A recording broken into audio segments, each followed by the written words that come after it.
ವಂದನೆಗಳು ಸಲ್ಲಿಸುತ್ತಾ ದೇವರ ಒಂದು ಕರುಣೆ ಪ್ರೀತಿಗಳಿಂದ ನಾವೆಲ್ಲರೂ ಒಟ್ಟಾಗಿ ಸೇರಿ ಆತನ ವಾಕ್ಯಗಳನ್ನ ಧ್ಯಾನ ಮಾಡೋಕ್ಕೆ ದೇವ್ರು ಕೊಡಂತ ದೇವ್ರಿಗೆ ಕೃತಜ್ಞತ ಉಳ್ಳವರಾಗನ.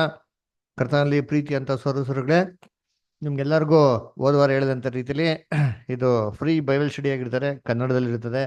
ಉಚಿತವಾಗಿ ಎಲ್ಲ ಸೋದರ ಸೋದರಿಗಳು ಯಾರೆಲ್ಲ ಆಸಕ್ತಿ ಇದೆಯೋ ಅವರು ವಾಕ್ಯನ ಕೇಳೋರೆಲ್ಲ ಇಂಟ್ರೆಸ್ಟ್ ಇರೋರೆಲ್ಲ ಜಾಯ್ನ್ ಆಗ್ಬೋದು. ಈ ಪಾಠ ನಡೀತಾ ಇರ್ಬೇಕಾದ್ರೆ ನಿಮ್ಗೇನೋ ಸಂದೇಹ ಬಂತು ಅಂದರೆ ದಯವಿಟ್ಟು ನಿಮ್ಮ ಪ್ರಶ್ನೆಗಳೆಲ್ಲ ಬರ್ಕೊಳ್ಳಿ.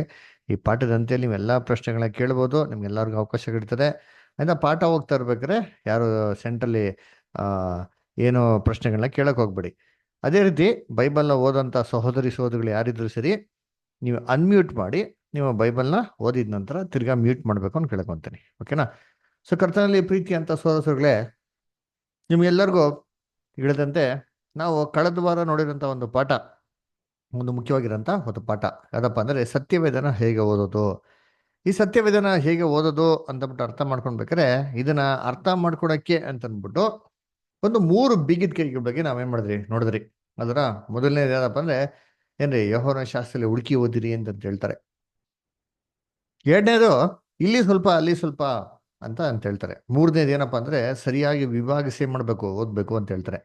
ಈ 3 ಬಿಗಿದ ಕೈ ಇಟ್ಕೊಂಡು ನಾವು ಸತ್ಯವೇದದಲ್ಲಿ ಎಲ್ಲ ಒಂದ್ ಕಡೆ ವಾಕ್ಯಗಳನ್ನ ಓದ್ದೆ ಅವಾಗ ನಮ್ಗೆ ಸಂಪೂರ್ಣವಾಗಿ ವಾಕ್ಯ ಏನಾಗ್ತಾರೆ, ಅರ್ಥ ಆಗ್ತಾರೆ. ಇದನ್ನ ಅರ್ಥ ಮಾಡ್ಕೊಳಕ್ಕೆ ಅಂದ್ಬಿಟ್ಟು 10 ವಿಧವಾದಂತ ಒಂದು ಸ್ಟೆಪ್ಸ್ ಇದೆ ಬೈಬಲಲ್ಲಿ ಅಂತ ನೋಡಿದ್ರಿ.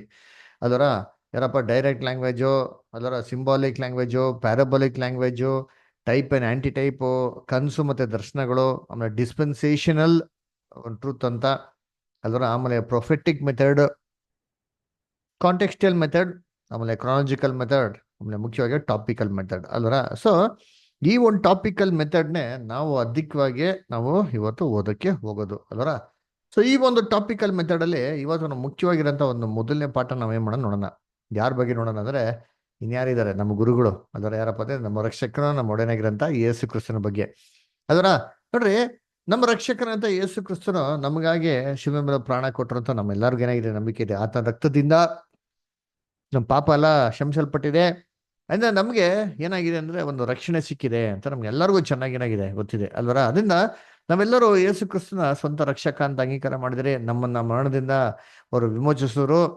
ಯಾವ ತರಪ್ಪ ವಿಮೋಚಿಸಿದ್ರು ಅಂತಂದ್ರೆ, ಒಂದು ಎಕ್ಸಾಂಪಲ್ ಹೇಳ್ಬೇಕಾದ್ರೆ ಇವಾಗ ನಾವು ಏನ್ರಿ ಗಾಡಿಲಿ ಹೋಗ್ತಾ ಇರ್ತೀರಿ ಅದರ, ಏನ್ರಿ ಹೆಲ್ಮೆಟ್ ಧರಿಸಿರಲ್ಲ, ಅವಾಗ ಪೊಲೀಸ್ ಹಿಡಿದ್ಬಿಟ್ಟು ನಮ್ಗೆ ಫೈನ್ ಹಾಕಿದ್ರೆ ಪೊಲೀಸ್ ನಮ್ಮನ್ನ ಬಿಡಬೇಕು ಅಂತಂದ್ರೆ ನಾವು ಫೈನ್ ಏನ್ ಮಾಡ್ಬೇಕು, ಕಟ್ಟಬೇಕು. ಅದರ ಸರಿ, ನಾವು ಫೈನ್ ಕಟ್ಟಕ್ಕಾಗಲ್ಲ ಅಂತ ಸಂದರ್ಭದಲ್ಲಿ ಅಂತೇನೋ ಅಂತಂದ್ರೆ ನಮ್ಮ ಬದಲಾಗಿ ನಮ್ಮ ಫ್ರೆಂಡ್ಸ್ ಏನಾರ ಒಂದು ಫೈನ್ ಕಟ್ಬಿಟ್ರೆ ನಮ್ಮನ್ನ ಏನ್ ಮಾಡ್ತಾರೆ, ರಿಲೀಸ್ ಮಾಡ್ಬಿಡ್ತಾರೆ, ನಮ್ಮನ್ನ ಬಿಟ್ಬಿಡ್ತಾರೆ. ಅದರ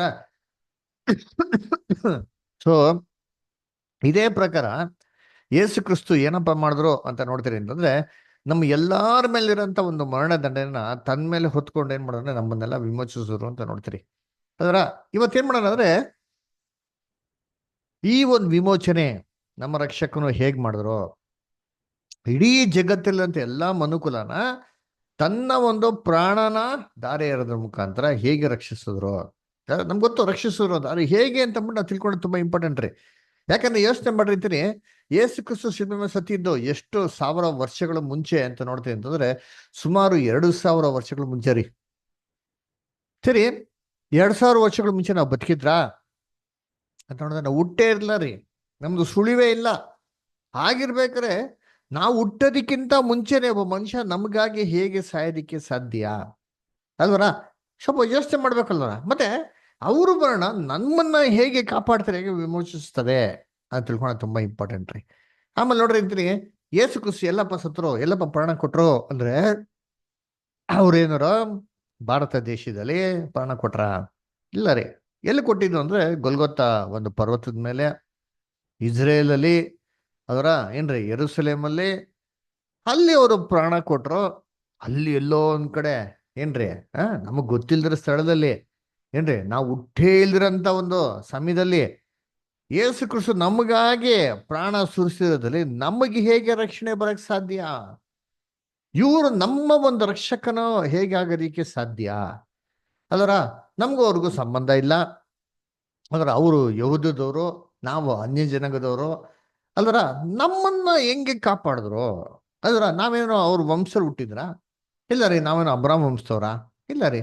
ಅಬ್ರಾಮ್ಗೆ ನಾವು ವಾಗ್ದಾನ ಮಾಡಿದ್ರು, ಯೇಸು ಕ್ರಿಸ್ತು ಅಬ್ರಾಮ ಒಂದು ವಂಶ ಹುಟ್ಬೇಕಾಯ್ತು, ಹುಟ್ಟಿದ್ರು. ನಮಗೇನೋ ಆ ಥರ ಇದೆಯಾ?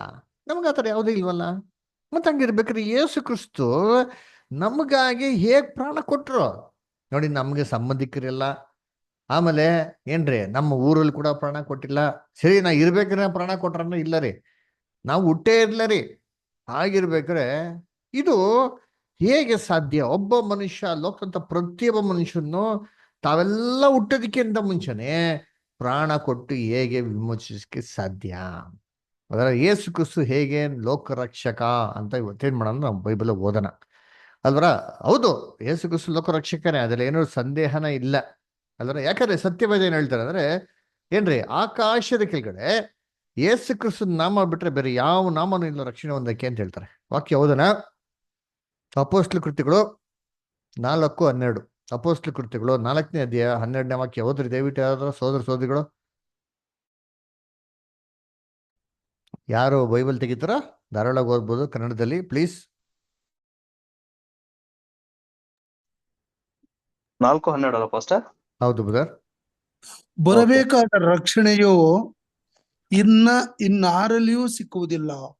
ಆ ಹೆಸರಿನಿಂದಲೇ ಹೊರತು ಆಕಾಶದ ಕೆಳಗೆ ಮನುಷ್ಯರೊಳಗೆ ಕೊಡಲ್ಪಟ್ಟಿರುವ ಬೇರೆ ಯಾವ ಹೆಸರಿನಿಂದಲೂ ನಮಗೆ ರಕ್ಷಣೆಯಾಗುವುದಿಲ್ಲ ಎಂದು ಹೇಳಿದನು. ನೋಡ್ರ, ಆ ನಾಮ ಬಿಟ್ರೆ, ಯೇಸು ಕ್ರಿಸ್ತು ನಾಮ ಬಿಟ್ರೆ ಏನ್ರಿ, ನಮಗೆ ಯಾವ ನಾಮದಲ್ಲೂ ರಕ್ಷಣೆ ಇಲ್ಲ ಅಂತ ಹೇಳ್ತಾರೆ. ಆಕಾಶದ ಕೆಳಗಡೆ ರಕ್ಷಣೆ ಹೊಂದೋದಕ್ಕೆ ಬೇರೆ ನಮ್ಗೆ ಯಾವ ನಾಮನೂ ಇಲ್ಲ ಅಂತ ಹೇಳ್ತಾರೆ ಅಲ್ವರ. ಹಂಗಿರ್ಬೇಕಾದ್ರೆ ಯೇಸು ಕ್ರಿಸ್ತನ ಒಂದೇ ನಾಮದ ಮುಖಾಂತರ ನಮ್ಗೆ ರಕ್ಷಣೆ ಅಂತಂದ್ರೆ, ಇಂಥ ಒಂದು ಅಮೂಲ್ಯವಾಗಿರಂತ ಒಂದು ಬಲಿ ಹೇಗೆ ಎಲ್ಲರಿಗೂ ಕೊಡೋಕ್ ಸಾಧ್ಯ? ನೋಡಿ, ಇವತ್ತು ಲೋಕದಲ್ಲಿ ನಾವು ತೆಗೆದು ನೋಡಿದ್ರೆ ಏನ್ರಿ, ಸೆನ್ಸಸ್ ಪ್ರಕಾರ ತೆಗೆದು ನೋಡಿದ್ರೆ ಏನ್ರಿ, ಕ್ರಿಶ್ಚಿಯಾನಿಟಿ ಬರ್ತಾ ಬರ್ತಾ ಲೋಕದಲ್ಲಿ ಜನಸಂಖ್ಯೆ ಕಮ್ಮಿ ಆಗ್ತದೆ. 33% ಮಾತ್ರ ಕ್ರಿಶ್ಚಿಯನ್ಸ್ ಇರುತ್ತೆ ಎಂಟೈರ್ ವರ್ಲ್ಡ್ ಅಲ್ಲಿ ಹೇಳ್ತಾರೆ. ನಾನು ನಮ್ಮ ಇಂಡಿಯಾಗೆ ಬಂದ್ರೆ ಎಷ್ಟೋ ಮಿಷನರಿ ಆಕ್ಟಿವಿಟಿ ಎಲ್ಲ ಮಾಡಿದ್ಮೇಲೆ ಎಷ್ಟು ಪರ್ಸೆಂಟ್ ಕ್ರಿಶ್ಚಿಯನ್ಸ್ ಇಂಡಿಯಾಲಿ ಅಂತಂದ್ರೆ, ಕರ್ತನಲ್ಲಿ ಪ್ರೀತಿ ಅಂತ ಸೊಗಳೆ ಜಸ್ಟ್ 2.3% ಕ್ರಿಶ್ಚಿಯನ್ಸ್ ರೀ. ಯೋಚನೆ ಮಾಡಿ, ಮ್ಯಾಕ್ಸಿಮಮ್ 3% ತಗೊಳ್ಳಿ. ಇನ್ನು 97% ಎಲ್ಲ ಬೇರೆ ನಂಬಿಕೆಯಲ್ಲೇ ಇದ್ದಾರೆ. ಮತ್ತೆ ಹೆಂಗೆ ಲೋಕರಕ್ಷಕ ಅಂತ ಯೇಸು ಕ್ರಿಸ್ತನ ಹೇಳಕ್ ಸಾಧ್ಯ? ನೋಡಿ, ಇವತ್ತು ಲೋಕದಲ್ಲಿ ಈ 33% ಕ್ರಿಶ್ಚಿಯನ್ಸ್ ಅಂತ ಏನ್ ತಗೊಂಡ್ರು, ಇದರಲ್ಲಿ ಯಾರೆಲ್ಲ ಕೂಡ ಬರ್ತಾರೆ ಅಂತಂದ್ರೆ ಸುಮ್ಮನೆ ಹೆಸರಿಗಾಗಿರೋಂಥ ಕ್ರೈಸ್ತವ್ರಿ. ಅವರ ನಮ್ಗೆ ಚೆನ್ನಾಗಿ ಗೊತ್ತು, ಹೆಸರಿಗಾಗಿ ತುಂಬಾ ಜನ ಕ್ರೈಸ್ತವರು ಇದಾರಲ್ವರ. ಅವ್ರ ಹೆಸರು ಏನ್ ಮಾಡಿದ್ದಾರೆ, ಕ್ರಿಶ್ಚಿಯನ್ಸ್ ಆಗಿ ಮಾರ್ಪಾಡು ಮಾಡ್ಕೊಂಡಿರ್ತಾರೆ. ಆದ್ರೆ ನಿಜವಾಗ್ಲೂ ಅವ್ರ ಜೀವನದಲ್ಲಿ ಕ್ರೈಸ್ತರ ಗುಣಲಕ್ಷಣಗಳನ್ನ ಮಾರ್ಪಾಡು ಮಾಡ್ಕೊಂಡೇ ಇರಲ್ಲ. ಅವ್ರ ಹೆಸರುಗಳೇನ್ರಿ, ಟಾಮ್, ಡಿಕ್ ಅಂಡ್ ಹ್ಯಾರಿ ಅಂತೆಲ್ಲ ಇರ್ತಾರೆ. ನಡಾವಳಿಕೆ ಎಲ್ಲ ಅಂದ್ಬಿಟ್ಟು ಸತ್ಯವೇದಕ್ಕೆ ವಿರುದ್ಧವಾಗಿ ಇರ್ತಾರೆ ಅಲ್ವರ. ಅದಕ್ಕೆ ನೋಡ್ಬೇಕಾರೆ ಮೈ ಮೇಲೆ ನೆಟ್ಟಿಗೆ ಬತ್ತೆ ಆಗದಿರೋದು, ಅದರ ಬ್ಯಾಡದ ರೀತಿಯಲ್ಲಿ ವರ್ತಿಸೋದಂಥದ್ದು, ಅದರ ಬ್ಯಾಡದ ರೀತಿಯಲ್ಲಿ ಸೇವನೆ ಮಾಡೋಂಥದ್ದು, ಕರ್ತನಿಗೆ ವಿರುದ್ಧವಾಗಿ ನಡ್ಕೊಳಂಥ ಪಾಪ ಕೃತ್ಯಗಳನ್ನ ಮಾಡೋಂಥದ್ದು, ಇವರೆಲ್ಲನೂ ತೊಗೊಂಡು ಸರಿ 33% ರೀ ವರ್ಲ್ಡ್ ಇರೋದು. ಹಂಗಾರೆ ಮಿಕ್ಕಿದ ಲೋಕ ಜನಗಳಿಗೆ ಯೇಸು ಕ್ರಿಸ್ತು ಹೆಂಗಪ್ಪ ರಕ್ಷಕ? ಮತ್ತೆ ಹಿಂಗ ರಕ್ಷಕ ಅಂತ ಹೇಳಕ್ ಸಾಧ್ಯ? ಅದರ ನೋಡಿ, ಬೈಬಲಲ್ಲಿ ಯೇಸು ಕ್ರಿಸ್ತನ ಬಗ್ಗೆ ಏನ್ ಹೇಳ್ತಾರೆ ನೋಡೋಣ. ಯೋಹನ 4:42, ಜಾನ್ 4:42. ವಿಲಾಸಪುರ ಓದಿ. ಜಾನ್ 4:42.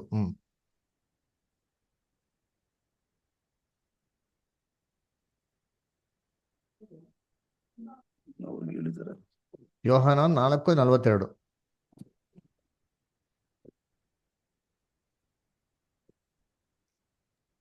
ಯೋಹನ 4:42 ಪಾಸ್ಟರ್. ಹಾ, ಓಕೆ. ಆತನ ವಾಕ್ಯವನ್ನು ಹೆಚ್ಚು ಜನರು ಆತನ ವಾಕ್ಯವನ್ನು ಕೇಳಿ ನಂಬಿ ಆ ಹೆಂಗಸಿಗೆ, ನಾವು ಆತನನ್ನು ನಂಬಿರುವುದು ಇನ್ನು ನಿನ್ನ ಮಾತಿನ ಮೇಲೆ ಅಲ್ಲ, ನಾವು ಕಿವಿಯಾರೆ ಕೇಳಿ ಈತನು ಲೋಕರಕ್ಷಕನೇ ಹೌದೆಂದು ತಿಳ್ಕೊಂಡಿದ್ದೇವೆ ಎಂದು ಹೇಳಿದರು. ನೋಡ್ರ, ಈತನ ಲೋಕರಕ್ಷಕನೇ ಹೌದು ಅಂತಂದ್ಬಿಟ್ಟು ಏನ್ರಿ ನಾವೇನ್ ಮಾಡಿದ್ವಿ, ತಿಳ್ಕೊಂಡಿದ್ದೀವಿ ಅಂತ ಹೇಳ್ತಾರೆ ಅಲ್ವರ. ಅದಕ್ಕೆ ಯೇಸು ಕ್ರಿಸ್ತು ಲೋಕರಕ್ಷಕ ಅಂತ ಬಹು ಸ್ಪಷ್ಟವಾಗಿ ತಿಳ್ಕೊಂಡಿದ್ರು ಅಂತ ಹೇಳ್ತಾರೆ ಅಲ್ವರ. ಆದ್ರೆ ಕರ್ತನಲ್ಲಿ ಪ್ರೀತಿ ಅಂತ ಸ್ವರಗಳೇ ಇವತ್ತು ಲೋಕದಲ್ಲಿ ಎಷ್ಟು ಜನ ಸ್ಪಷ್ಟವಾಗಿ ಯೇಸು ಕ್ರಿಸ್ತು ಲೋಕರಕ್ಷಕ ಅಂತ ತಿಳ್ಕೊಂಡಿದ್ದಾರೆ? ಎಷ್ಟೋ ಜನಗಳು ದುರ್ಘಟನೆಯಲ್ಲಿ, ಅದರ ದುರಂತಗಳಲ್ಲಿ, ಅದರ ಏನ್ರಿ ಸಿಕ್ಕಾಪಟ್ಟೆ ಒಂದು ರೀತಿಯಲ್ಲಿ ಸಾಯ್ತಾ ಇದ್ದಾರೆ. ಇವ್ರಿಗೆಲ್ಲ ಯೇಸು ಕ್ರಿಸ್ತು ಲೋಕರಕ್ಷಕ ಅಲ್ವಾ? ಇವ್ರಿಗೆಲ್ಲ ಯಾವಾಗ ರಕ್ಷಕ, ಹೇಗೆ ರಕ್ಷಕ? ನೋಡಿ, ಯೇಸು ಕ್ರಿಸ್ತು ಮೊದಲನೇ ಬರಿಕೆಯಲ್ಲಿ ಬರ್ಬೇಕಾದ್ರೆ ಎಷ್ಟು ಚೆನ್ನಾಗಿ ಬೋಧನೆ ಮಾಡಿದ್ರು. ಊರೆಲ್ಲ ಹೋಗಿ ಏನ್ ಮಾಡೋದು, ಸುವಾರ್ತೆಯನ್ನು ಸಾರ್ತು ಅಂತಂದ್ರೆ ಏನ್ರಿ ಅವ್ರ ತರ ಯಾವ ಮನುಷ್ಯನ ಎಂದಿಗೂ ಮಾತಾಡಲಿಲ್ಲ ಅಂದ್ರೆ ಸತ್ಯವೇದಲ್ಲಿ ವಾಕ್ಯನೇ ಏನಾಗಿದೆ. ಆದ್ರೆ ಆತನ ಏನ್ರಿ ಆ ಜನಗಳೇ ಆತನ ಶಿಲ್ಬೆಗೆ ಹಾಕಿ ಏನ್ ಮಾಡ್ತಾರೆ, ಸಾಯಿಸಾಕ್ಬಿಡ್ತಾರೆ. ಅವ್ರ ಜೊತೆಗೆ ಕೊನೆಗಿದ್ದಂತ ಅಪೋಸ್ತಲರು ಬರೀ 12 ಜನ, ಅದ್ರಲ್ಲಿ ಒಬ್ರು ಕೂಡ ಮೋಸ ಮಾಡ್ಬಿಡ್ತಾರೆ. ಉಳಿದಿದ್ದ 11 ಜನ ಮಾತ್ರ. ಮತ್ತಂಗಿರ್ಬೇಕಾದ್ರೆ ಇಡೀ ಲೋಕ ಜನಗಳು ಯಾವಾಗಪ್ಪ ರಕ್ಷಣೆ ಹೊಂತಾರೆ? ಯೇಸು ಕ್ರಿಸ್ತನ ಮೊದಲನೇ ಬರುವಿಕೆಲೆ ಹೊಂದಿಲ್ವಲ್ಲ.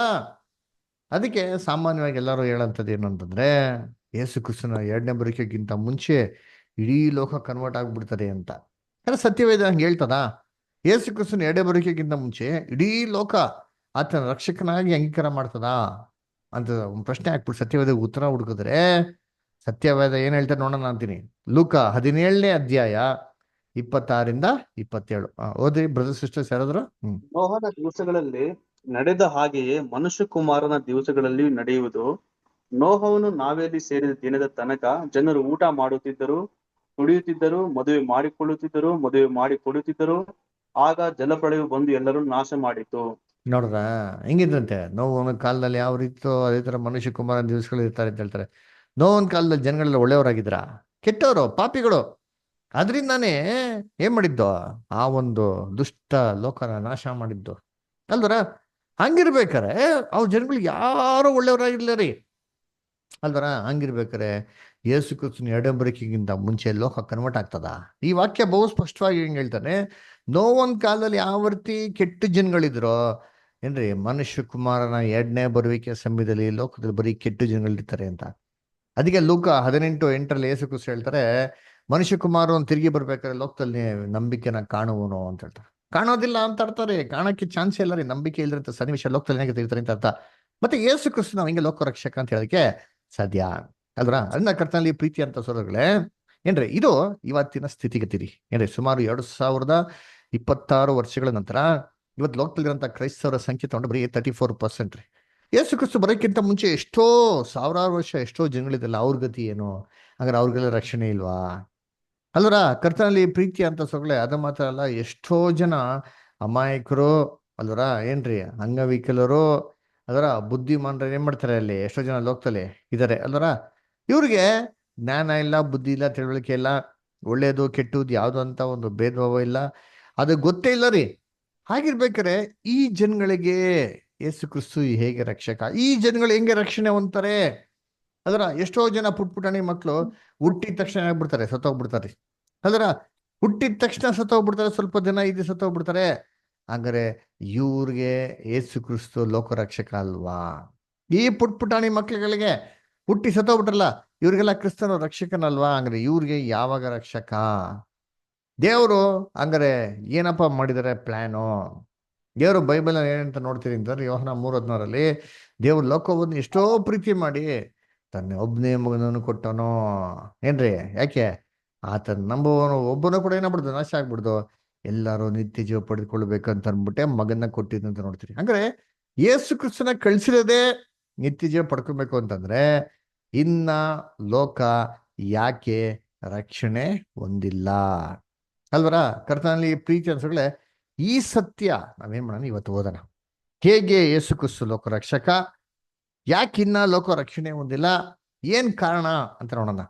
ಒಂದು ವಾಕ್ಯ ಓದೋಣ. ಅದಿಗೆ 1ನೇ ತಿಮೋಥಿ 2ನೇ ಅಧ್ಯಾಯ 3ರಿಂದ 6.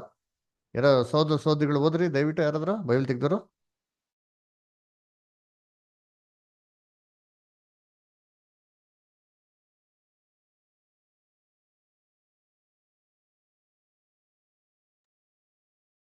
ಓದ್ರಿ. 22 ಜನದಲ್ಲಿ ಯಾರು ಓದ್ತೀರ ಬೈಬಲ್? ದಯವಿಟ್ಟು ಓದ್ಬೋದು. ಎಲ್ಲ ನಮ್ಮ ರಕ್ಷಕನಾದ ದೇವರ ಸನ್ನಿಧಿಯಲ್ಲಿ ಮೆಚ್ಚುಗೆವಾಗಿಯೂ ಅದೇ ಎಲ್ಲಾ ಮನುಷ್ಯರು ರಕ್ಷಣೆಯನ್ನು ಹೊಂದಿ ಸತ್ಯದ ಜ್ಞಾನಕ್ಕೆ ಸೇರಬೇಕೆಂಬುದು ಆತನ ಚಿತ್ತವಾಗಿದೆ. ನೋಡ್ರ, ಏಕೆಂದ್ರೆ ನೋಡಿ, ಎಲ್ಲಾ ಮನುಷ್ಯರು ರಕ್ಷಣೆ ಹೊಂದಿ ಸತ್ಯದ ಜ್ಞಾನಕ್ಕೆ ಸೇರ್ಬೇಕು ಅಂದ್ಬಿಟ್ಟು ಆತನ ಚಿತ್ತವಾಗಿದೆ. ಎಲ್ಲಾ ಮನುಷ್ಯರು ರಕ್ಷಣೆ ಹೊಂದಬೇಕು, ದೇವ್ರ ಚಿತ್ತ ಅಂತೆ. ಸರಿ, ಕಂಟಿನ್ಯೂ. ಆಮೇಲೆ ನೆಕ್ಸ್ಟ್ ಚಿತ್ತವಾಗಿದೆ. ಏಕೆಂದರೆ ದೇವರು ಒಬ್ಬನೇ, ದೇವರಿಗೂ ಮನುಷ್ಯರಿಗೂ ಮಧ್ಯಸ್ಥನು ಒಬ್ಬನೇ, ಆತನು ಮನುಷ್ಯನಾಗಿರೋ ಕ್ರಿಸ್ತ ಯೇಸುವೆ. ಆತನು ಎಲ್ಲರ ವಿಮುಖಾರ್ಥವಾಗಿ ತನ್ನನ್ನು ಒಪ್ಪಿಸಿ ಬಿಟ್ಟನು. ವೆರಿ ಗುಡ್ ಅಲ್ಲರ. ಸೊ ಆತನು ತನ್ನನ್ನು ತಾನೇ ಏನ್ ಮಾಡದಂತೆ ಒಪ್ಪಿಸ್ಬಿಟ್ರು. ಏನಕ್ಕೆ ಅಂತಂದ್ರೆ ಎಲ್ಲಾರ ವಿಮೋಚನಾರ್ಥಕವಾಗಿ ವಿಮೋಚನೆ ಮಾಡೋದಕ್ಕೋಸ್ಕರ ತನ್ನನ್ನು ತಾನೇ ಕ್ರಿಸ್ತನೇ ಮಾಡಂತಲ್ಲಿ ಅರ್ಪಿಸ್ಬಿಟ್ರು ಅಂತ ನಾವೇನ್ ಮಾಡ್ತೀವಿ ನೋಡ್ತೀರಿ. ಅದರ ಇಲ್ಲಿ ವಿಮೋಚನಾರ್ಥಕವಾಗಿ ಅಂತ ಬರೋಂಥ ಪದ ಇಂಗ್ಲೀಷಲ್ಲಿ ನೋಡಿದ್ರೆ ರ್ಯಾನ್ಸಮ್ ಅಂತ ಹೇಳ್ತಾರೆ. Jesus gave himself A ransom for all ಅಂತ ಬರ್ತಾರೆ. ಈ ರ್ಯಾನ್ಸಮ್ ಅಂತ ಪದ ನಾವು ಇದು ಗ್ರೀಕಲ್ಲಿ ಬರೋಂಥ ಪದ ಏನಪ್ಪ ಅರ್ಥ ನೋಡಿದ್ರೆ ಆಂಟಿ ಲೂಥ್ರಾನ್ ಅಂತ ಪದ ಬರ್ತದೆ. ಇದು ಅರ್ಥ ಏನಪ್ಪಾ ಅಂದ್ರೆ ಸರಿ ಸಮಾನವಾಗಿರೋಂಥ ಬೆಲೆ. ಸರಿ, ಏನಿದೆ ಸರಿ ಸಮಾನವಾಗಿರೋ ಬೆಲೆ ಅಂದ್ರೆ ಏನು ಅರ್ಥ, ಏನು ಹೆಂಗೆ ಅರ್ಥ ಮಾಡ್ಕೊಳೋದು ಅಂತಂದ್ರೆ, ನೋಡಿ ಇವಾಗ ಚಿನ್ನ ಇದೆ, 1 ಗ್ರಾಮ್ ಚಿನ್ನಿಗೆ ಏನ್ರಿ ಒಂದು 15,000 ರೂಪಾಯಿ ತಿಳ್ಕೊಳ್ಳಿ ಅಲ್ವರ. ಯಾರು ಹೋಗ್ಬಿಟ್ಟು ಒಂದು 5 ಗ್ರಾಮ್ ಚಿನ್ನನ ಅಡ ಇಟ್ಟ ಅಂತಂದ್ರೆ ಅವ್ನು ಎಷ್ಟು ಕೊಡ್ಬೇಕು? ಅದಕ್ಕೆ ಸರಿ ಸಮಾನವಾಗಿರೋ ಬೆಲೆ ಎಷ್ಟಿದೆಯೋ ಅಷ್ಟು ಕೊಡ್ಬೇಕು ಅಲ್ವರ. ಆ ಬೆಲೆ ಜಾಸ್ತಿ ಕೊಟ್ಟರು ಜಾಸ್ತಿ ಆಗ್ಬಿಡ್ತದೆ, ಬೆಲೆ ಕಮ್ಮಿ ಕೊಟ್ಟರು ಕಮ್ಮಿ ಆಗ್ಬಿಡ್ತದೆ. ಅದರ ಈಕ್ವಲ್ ಆಗಿರೋಂಥ ಒಂದು ಬೆಲೆ ಮಾಡಕ್ ಕೊಡ್ಬೇಕು. ಈ ಒಂದು ಬೆಲೆನೇ ಕ್ರಿಸ್ತನು ಕೊಟ್ರಂತೆ. ಸರಿ, ಯಾರು ಕೊಟ್ರು, ಎಷ್ಟು ಕೊಟ್ರು ಅಲ್ವರ? ನೋಡಿ ಅದಕ್ಕೆ ರ್ಯಾನ್ಸಮ್ ಅಂದಿದ ತಕ್ಷಣ ನಮಗೆ ನೋಡಿ ಜ್ಞಾಪನ ಬರ್ತಾವೆ. ನೋಡಿ ಯಾರು ಗೊತ್ತಾರೆ ಇವರು? ಅಣ್ಣವರು ವೀರಪ್ಪನ ನೋಡಿರ್ತೀರಿ. ಎಷ್ಟೋ ವರ್ಷಗಳ ಮುಂಚೆ ವೀರಪ್ಪನ ಏನ್ ಮಾಡಿದ್ರು? ಅಣ್ಣವ್ರನ್ನ ಕಿಡ್ನಾಪ್ ಮಾಡ್ಬಿಟ್ಟಿದ್ರು ಅದರ. ಅದಕ್ಕೆ ಅಣ್ಣವ್ರನ್ನ ಬಿಡುಗಡೆ ಮಾಡ್ತೀನಿ, ಬಿಡುಗಡೆ ಮಾಡ್ಕೊಂಡು ಏನ್ ಕೊಡ್ಬೇಕು? ನನಗೆ ಇಷ್ಟೊಂದು ದುಡ್ಡು ಕೊಡಬೇಕು, ರ್ಯಾನ್ಸಮ್ ಕೊಡಬೇಕು. ರ್ಯಾನ್ಸಮ್ ಕೊಟ್ರೆ ಏನ್ ಮಾಡ್ತೀನಿ? ನಾನು ಬಿಟ್ಬಿಡ್ತೀನಿ. ಈ ತರನೇ ಕ್ರಿಸ್ತನು ಇಡೀ ಮನುಕುಲಕ್ಕೆ ರ್ಯಾನ್ಸಮ್ ಕೊಟ್ರಂತೆ. ಸರಿ, ಎಷ್ಟಪ್ಪ ಕೊಟ್ರು ಬೆಲೆ? ಇವಾಗ ನೋಡೋಣ ಎಷ್ಟು ಬೆಲೆ ಕೊಟ್ರು ಅಲ್ವರ, ಏನ್ ಬೆಲೆ ಕೊಟ್ರು ನೋಡೋಣ. ನೋಡಿ, ದೇವರ ನ್ಯಾಯ ಪ್ರಮಾಣ ಏನ್ ಹೇಳ್ತಾ ಇತ್ತು ಅಂದರೆ, ದೇವರ ನೀತಿ ಏನಪ್ಪ ಕೇಳ್ತಾರೆ, ಎಷ್ಟು ಬೆಲೆ ಕೇಳ್ತಾರೆ ಅಂತ ಹೇಳ್ತಾರೆ. ಎಲ್ಲಿ ಅಂದ್ರೆ ವಿಮೋಚನಾ ಕಾಂಡ 21ನೇ ಅಧ್ಯಾಯ 23ರಿಂದ 25. Exodus 21st chapter 23 to 25. ಓದ್ರಿ ಯಾರಾದ್ರ ಸೋದರಿ ಸೋದರಿಗಳು.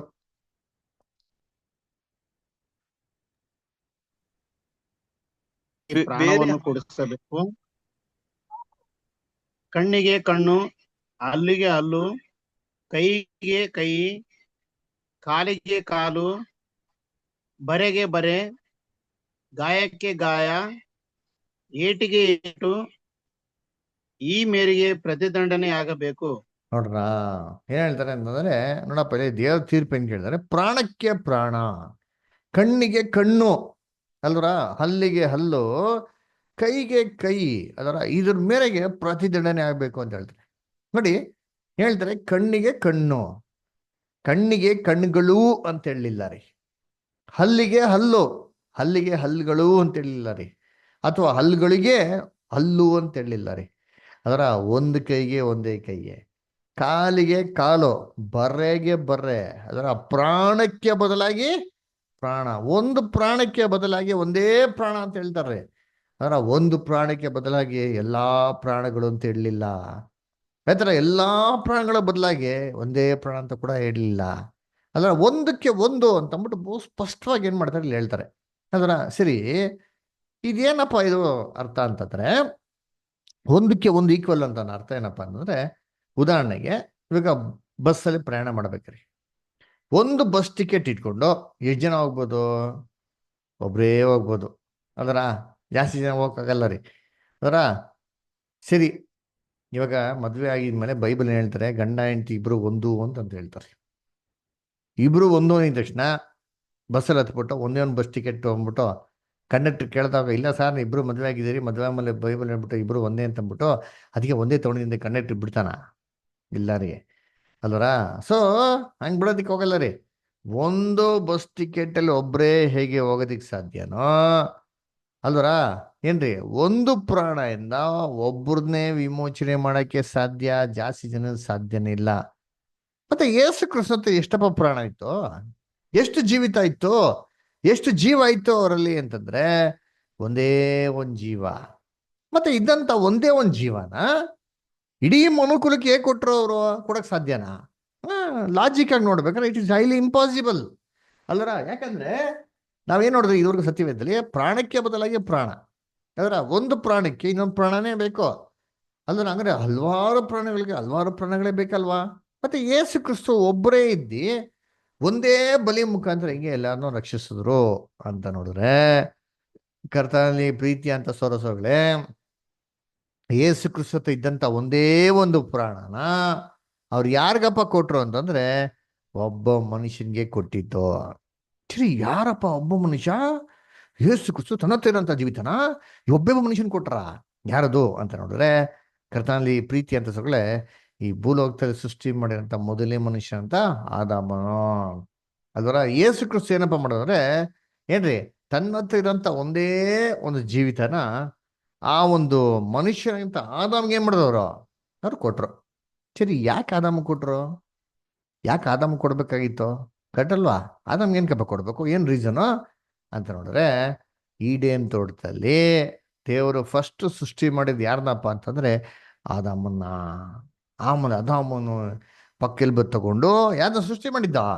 ಏವಳನ್ನ ಸೃಷ್ಟಿ ಮಾಡಿದ. ಈ ಇಬ್ರು ಜನರೇಷನ್ ಮುಖಾಂತರ ಲೋಕದ ಪ್ರತಿಯೊಬ್ಬ ಮನುಷ್ಯನಾಗಿರೋದು ಬಂದಿರೋದು. ಆದಾಮ ಮತ್ತೆ ಅವಳಿಗೆ ಅಂತಂತಾರೆ, ನೀವು ಏನ್ರಿ ಈಡೇನ್ ತೋಟದಂತೆ ಎಲ್ಲಾ ಮರದ ಹಣ್ಣು ಎಚ್ಚೆತ್ತವಾಗಿ ತಿನ್ನಿ, ಅದೇ ಒಳ್ಳೇದು ಕೆಟ್ಟದು ಅರಿವು ಉಂಟು ಮಾಡಂತ ಹಣ್ಣು ಏನ್ ಮಾಡ್ಕೋಬೇಡಿ, ನೀವು ತಿನ್ನಕ್ ಹೋಗ್ಬೇಡಿ, ತಿನ್ನ ದಿನ ನೀವು ಸತ್ತೇ ಸಾಯಿವಿ ಅಂತ ಹೇಳ್ತಾರೆ. ಯಾರ ಹಂಗೆ ನೋಡ್ಬೇಕಾದ್ರೆ ಕರ್ತನಲ್ಲಿ ಪ್ರೀತಿ ಅಂತ ಸೊಗಳೆ ನಾವೆಲ್ಲರೂ ಇವತ್ತು ಏನಪ್ಪ ಯಾರಲ್ಲಪ್ಪ ಹುಟ್ಟಿರೋದು, ಯಾರ ಮುಖಾಂತರ ಹುಟ್ಟಿರೋದು ಅಂದ್ರೆ ಈ ಮೊದಲನೇ ಸೃಷ್ಟಿಯಾಗಿರೋಂಥ ಆದಾಮ ಮತ್ತೆ ಏವಾಳ ಮುಖಾಂತರ ನಾವೇನಿರೋದು ಹುಟ್ಟಿರೋದು. ನಾವೆಲ್ಲರೂ ನೋಡ್ಬೇಕಾದ್ರೆ ರಕ್ತ ಸಂಬಂಧಿಗಳ್ರಿ, ಒಂದಲ್ಲ ಒಂದು ರೀತಿ ಏನ್ರಿ ನಾವೆಲ್ಲ ರಕ್ತ ಸಂಬಂಧಿಗಳು. ಎಲ್ಲಿ ವಾಕ್ಯ ಓದೋಣ? ಅಪೊಸ್ತಲ ಕೃತ್ಯಗಳು 17:26. ಅಪೊಸ್ತಲ ಕೃತ್ಯಗಳು 17:26 ಓದಿ.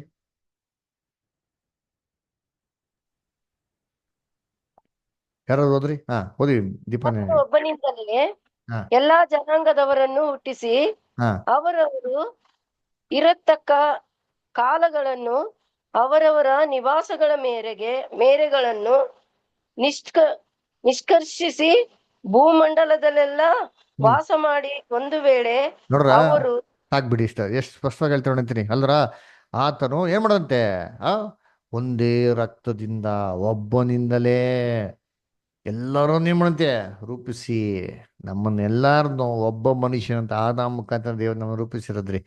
ಇಂಗ್ಲಿಷ್ ಬರ್ತಾರೆ, of one blood is created all men of this earth ಅಂದ್ಬಿಟ್ಟು. ಅದರ ಆಫ್ ಒನ್ ಬ್ಲಡ್, ಒಂದೇ ರಕ್ತದಿಂದ ಭೂಲೋಕದ ಪ್ರತಿಯೊಬ್ಬ ಮನುಷ್ಯನಿಗೆ ಮಾಡಂತೆ ಸೃಷ್ಟಿ ಮಾಡಿರಂತೆ. ನಾವು ನಮಗೆ ಮೂಲ ತಂದೆ ಯಾರಪ್ಪ ಅಂತಂದ್ರೆ ಆದಾಮ, ಮೂಲ ತಾಯಿ ಏವಾಳು. ಅವರು ಇಬ್ರು ಮುಖಾಂತರನೇ ಲೋಕದಂತ ಪ್ರತಿಯೊಬ್ಬ ಮನುಷ್ಯನಾಗಿರೋದು ಇವತ್ತು ಬಂದಿರೋದು ಅಲ್ವರ. ಅದರಿಂದ ಈಡೇನ್ ತೋಟದಲ್ಲಿ ಹಣ್ಣ ತಿನ್ಬೇಡ ಅಂತ ಹೇಳಿದ್ದು ದೇವ್ರು ಯಾರಿಗಪ್ಪ ಅಂದ್ರೆ ಆದಾಮ ಮತ್ತೆ ಏವಾಳಿಗೆ ಹೇಳಿದ್ರಿ ಅಲ್ವರ. ಯಾವಾಗ ಹಣ್ಣ ತಿಂದ್ರೋ ಲೋಕದಲ್ಲಿ ಏನ್ ಬಂತು? ಪಾಪ ಬಂತು. ಸರಿ, ಪಾಪ ಯಾರ ಮುಖಾಂತರ ಬಂತು? ಎಲ್ಲಾ ಮನುಷ್ಯರು ಪಾಪ ಮಾಡಿಂದ ಬಂತ ಅಂದ್ರೆ ಇಲ್ಲ ರೀ. ಈ ಒಬ್ಬ ಮನುಷ್ಯ ಅಂತ ಆದಾಮು ದೇವರ ಆಜ್ಞೆ ಮೀರಿ ಪಾಪ ಮಾಡ್ದ ಗೊತ್ತಾ? ಅದರದ ನಿಮಿತ್ತವಾಗಿ ಲೋಕದಲ್ಲಿ ಏನ್ ಬಂದಿದ್ದು ಇವಾಗ ಫಸ್ಟ್ ಪಾಪ ಬಂದಿರೋದ್ರಿ. ಯಾರಿಂದ? ಆ ಒಂದು ಮೊದಲನೇ ಮನುಷ್ಯ ಅಂತ ಆದಾಮಿಂದ ಅಲ್ವರ.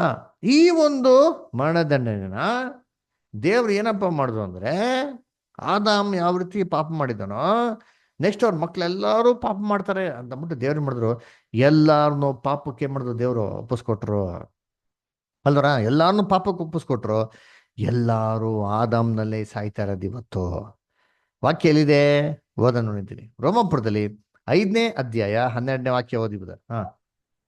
ಈ ವಿಷಯ ಹೇಗಂದ್ರೆ ಒಬ್ಬ ಮನುಷ್ಯನ ಪಾಪವು ಪಾಪದಿಂದ ಮರಣವು ಲೋಕದೊಳಗೆ ಸಿಕ್ಕಿದವು. ಎಲ್ಲರೂ ಪಾಪ ಮಾಡಿದ್ದರಿಂದ ಮರಣವು ಹೀಗೆ ಎಲ್ಲರಲ್ಲಿಯೂ ವ್ಯಾಪಿಸಿತು. Okay, thank you. ಒಬ್ರು ಓದ್ಬೇಕಾರೆ ಮತ್ತೊಬ್ರು ವೇಟ್ ಮಾಡೋಣ, ಓಕೆನಾ? ಸರಿ, ಓಕೆ. ನೆಕ್ಸ್ಟ್ ಟೈಮ್ ರಂಗಸ್ವಾಮಿ ಬಂದ್ರೆ ನೀವು ಓದಿ, ಓಕೆನಾ? ಸರಿ.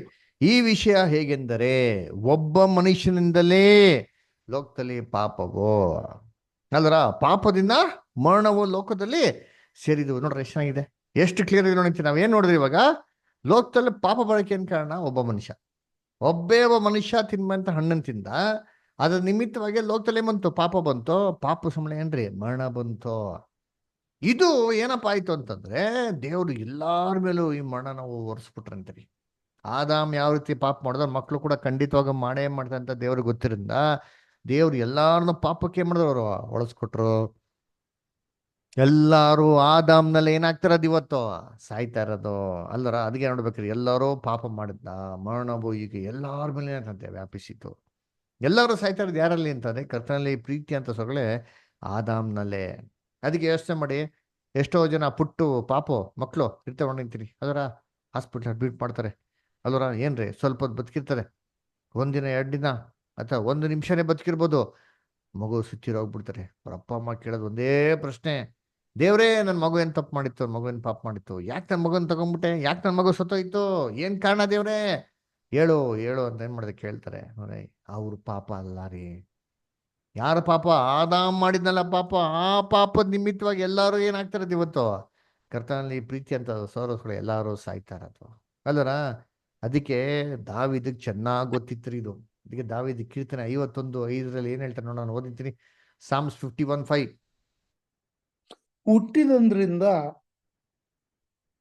ಹುಟ್ಟಿದಂದಿನಿಂದ ನಾನು ಪಾಪಿಯೇ, ಮಾತೃ ಗರ್ಭವನ್ನು ಹೊಂದಿದ ದಿನದಿಂದ ದ್ರೋಹಿಯೇ.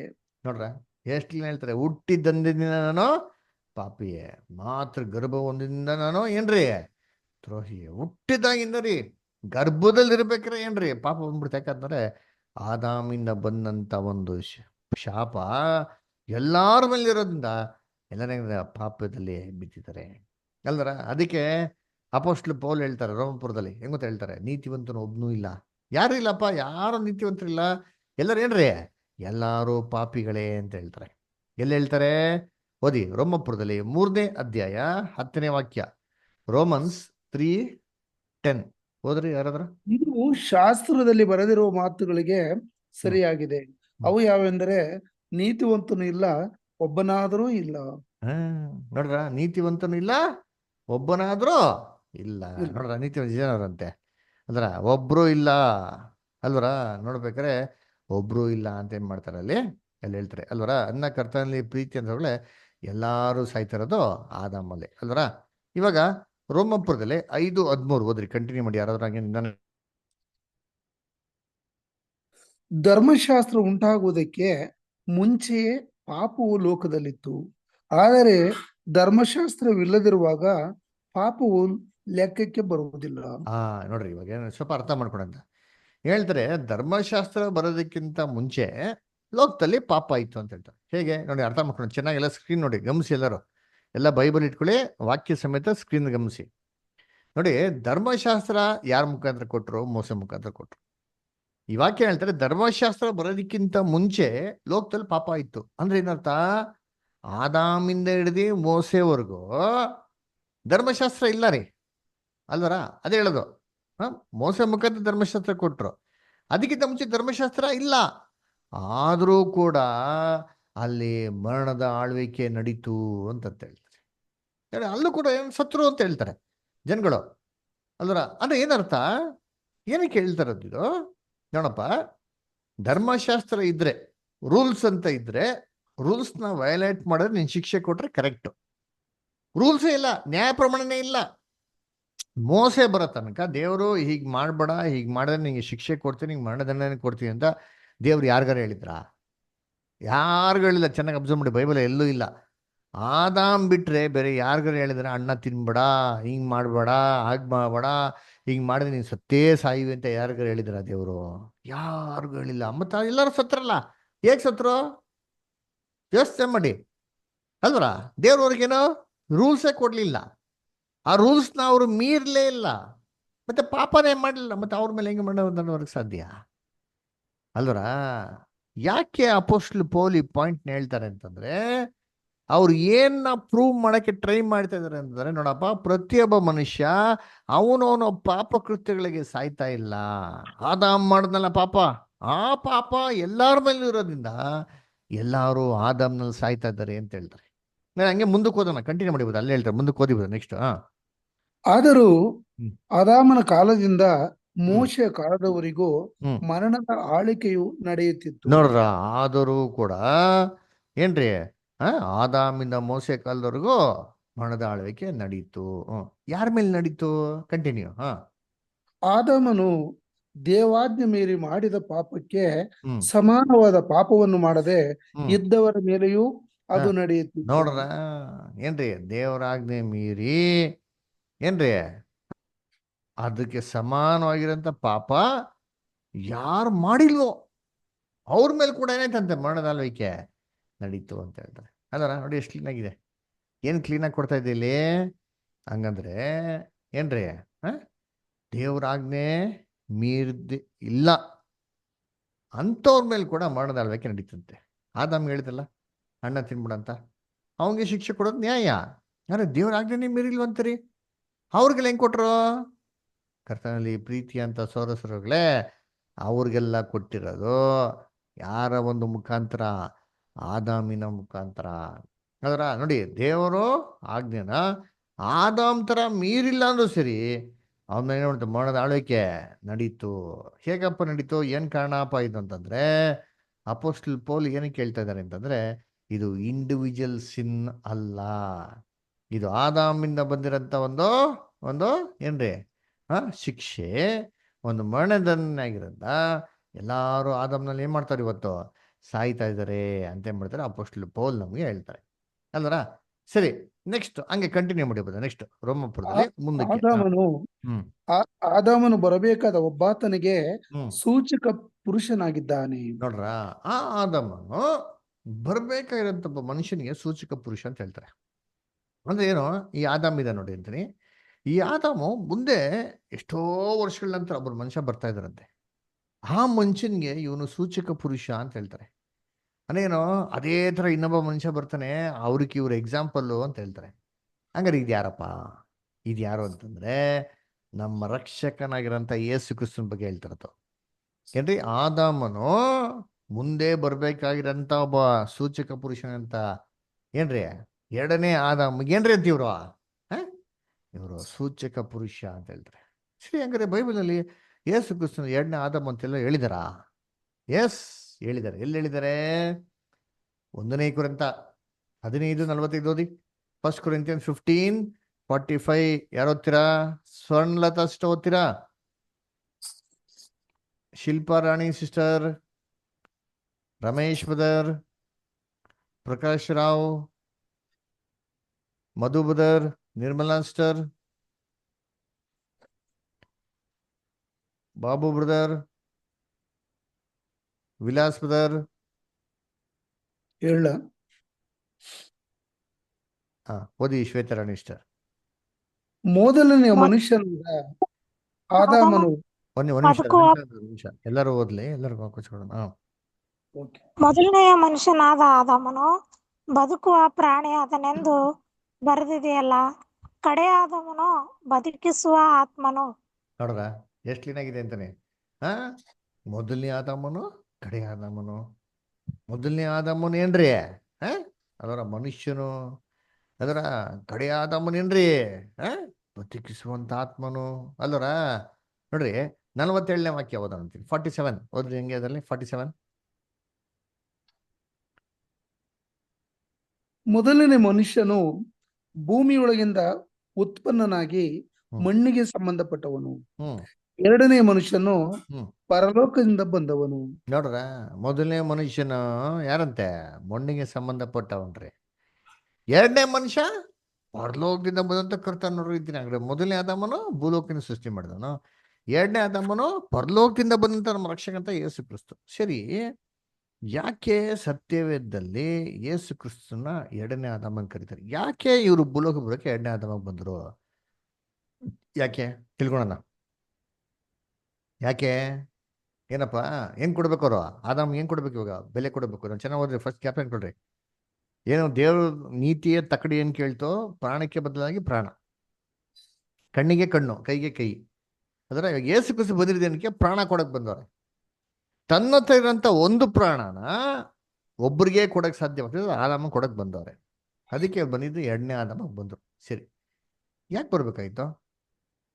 ಯಾಕೆ ಯೇಸು ಕ್ರಿಸ್ತನೇ ಬರ್ಬೇಕಾಯ್ತು? ಯೋಚನೆ ಮಾಡಿ. ಭೂಲೋಕದಲ್ಲಿ ಆದಾಮ್ಗೆ ಇಷ್ಟು ಜನ ಮಕ್ಳಿದ್ರು, ಅವ್ರು ಯಾರು ಹೋಗಿ ಅವ್ರ ಅಪ್ಪನಿಗೆ ವಿಮೋಚನೆ ಕೊಡಕ್ಕಾಗಲ್ವಾ? ನಾನು ಕೊಡ್ತೀನಪ್ಪ, ನಮ್ಮ ಅಪ್ಪ ತಪ್ಪು ಮಾಡ್ಬಿಟ್ಟಿದ್ದಾರೆ, ಸರಿ ನಾನು ಬೆಲೆ ಕೊಡ್ತೀನಿ, ನಾನು ಅವ್ರಿಗಾಗಿ ನಾನು ಸಾಯ್ತೀನಿ, ಅವ್ರ ಬದಲಾಗಿ ನಾನು ಸಾಯ್ತೀನಿ ಅಂದ್ಬಿಟ್ಟು ಯಾರು ಕೊಡ್ಬೋದಾಗಿತ್ತಲ್ಲ? ಕೊಡಕ್ ಆಗ್ತಾ ಇತ್ತಾ ಅಂತಂದ್ರೆ ಆ ಬೆಲೆ ಈಕ್ವಲ್ ಆಗಿರೋದಾ? ನಾವೇನ್ ನೋಡಿದ್ರೆ ಯೇಸು ಕ್ರಿಸ್ತ ಏನ್ ಕೊಟ್ಟಿರುತ್ತೆ? ವಿಮೋಚನಾ ಕ್ರಿಯಾಧನ. ಹಂಗೆ ಬೆಲೆ ಹೆಂಗಿರ್ಬೇಕು? ಈಕ್ವಲ್ ಆಗಿರ್ಬೇಕು. ಒಬ್ಬ ಪಾಪಿ ಹೋಗ್ಬಿಟ್ಟು ಆದಾಮ್ಗೆ ಬೆಲೆ ಕೊಟ್ರೆ ಈಕ್ವಲ್ ಆಗಿರ್ತದಾ ಅಂತ ನೋಡಿದ್ರೆ ಅದು ಈಕ್ವಲ್ ಆಗಿರಲ್ಲ. ಅದು ಸರಿ ಸಮಾನವಾಗಿರೋ ಬೆಲೆ ಅಲ್ಲ. ಆ ಬೆಲೆ ವ್ಯತ್ಯಾಸ ಆಗ್ತದೆ. ರ್ಯಾನ್ಸಮ್ ಏನ್ರಿ? ಸರಿ ಸಮಾನವಾಗಿರೋ ಬೆಲೆ. ಯೇಸು ಕ್ರಿಸ್ತು ಕರೆಕ್ಟ್ ಆಗಿರೋ ರ್ಯಾನ್ಸಮ್ ಕೊಟ್ಟರು. ಈ ತರ ಬೇರೆ ಯಾವ ಮನುಷ್ಯನ ಕೊಡಕ್ ಸಾಧ್ಯ ಆಗ್ತಾ ಇರಲಿಲ್ಲ. ಯಾಕೆ ಅಂದ್ರೆ ರೋಮಪುರದಲ್ಲಿ 3:10 ಏನ್ ನೋಡ್ತೀರಿ? ನೀತಿವಂತರು ಜನ ಅವ್ರೆ ಒಬ್ರು ಇಲ್ಲ. ಲೋಕದಲ್ಲಿ ಒಬ್ರು ನೀತಿವಂತರಿಲ್ಲ, ಎಲ್ಲರೂ ಪಾಪಿಗಳಂತ ಅನ್ಬೇಕಾರೆ ಈ ಪಾಪಿಗಳು ಹೋಗ್ಬಿಟ್ಟು ಆದಾಮ್ಗೆ ವಿಮೋಚನೆ ಕೊಡಕ್ಕೆ ಹೆಂಗ್ ಸಾಧ್ಯ? ಖಂಡಿತವಾಗೂ ಸಾಧ್ಯ ಇಲ್ಲ. ಆದ್ರಿಂದ ಮನುಷ್ಯನ್ಗೆ ರ್ಯಾನ್ಸಮ್ ಕೊಡಕ್ ಆಗಲ್ಲ. ಸರಿಯಪ್ಪ, ಮನುಷ್ಯನ ಕೆಲ ಆಗಲ್ಲ. ಅದರ ಪರಲೋಕದ ದೂತರು ಇದ್ರಲ್ಲ, ಇವ್ರು ಕೊಡ್ಬೋದಲ್ವಾ? ಅವ್ರು ಪರಿಶುದ್ಧವಾಗಿದ್ದಾರಲ್ಲ, ಅವ್ರಲ್ಲಿ ಲೋಪದೋಷ ಏನಿಲ್ವಲ್ಲ, ಇವ್ರು ಕೊಡ್ಬೋದಾಗಿತ್ತಲ್ವಾ ರ್ಯಾನ್ಸಮ್ಮು? ಸರಿ ಸಮ ಬೆಲೆ ಕೊಡ್ಬೋದಾಗಿತ್ತಲ್ವಾ ಅಂತ ನೋಡಿದ್ರೆ ಇವ್ರ ಕೊಡಕ್ ಆದೀತಾ ಅಂತ ನೋಡಿದ್ರೆ ದೇವದೂತರಿಗೂ ಮನುಷ್ಯನಿಗೂ ವ್ಯತ್ಯಾಸ ಇದೆ. ಏನ್ ವ್ಯತ್ಯಾಸ ಇದೆ ಏನ್ರಿ? ನೋಡೋಣ ಅಂತೀನಿ ಅಲ್ವರ. ಏನಪ್ಪಾ ಅಂತಂದ್ರೆ ಕೀರ್ತನೆ 8ನೇ ಅಧ್ಯಾಯ 4 ಮತ್ತು 5. ಕೀರ್ತನೆ 8ನೇ ಅಧ್ಯಾಯ 4 ಮತ್ತು 5. ವಿಲಾಸ್ಪದರ್ ಓದ್ಬೋದಾ? Psalms 8 chapter verse 4 and 5.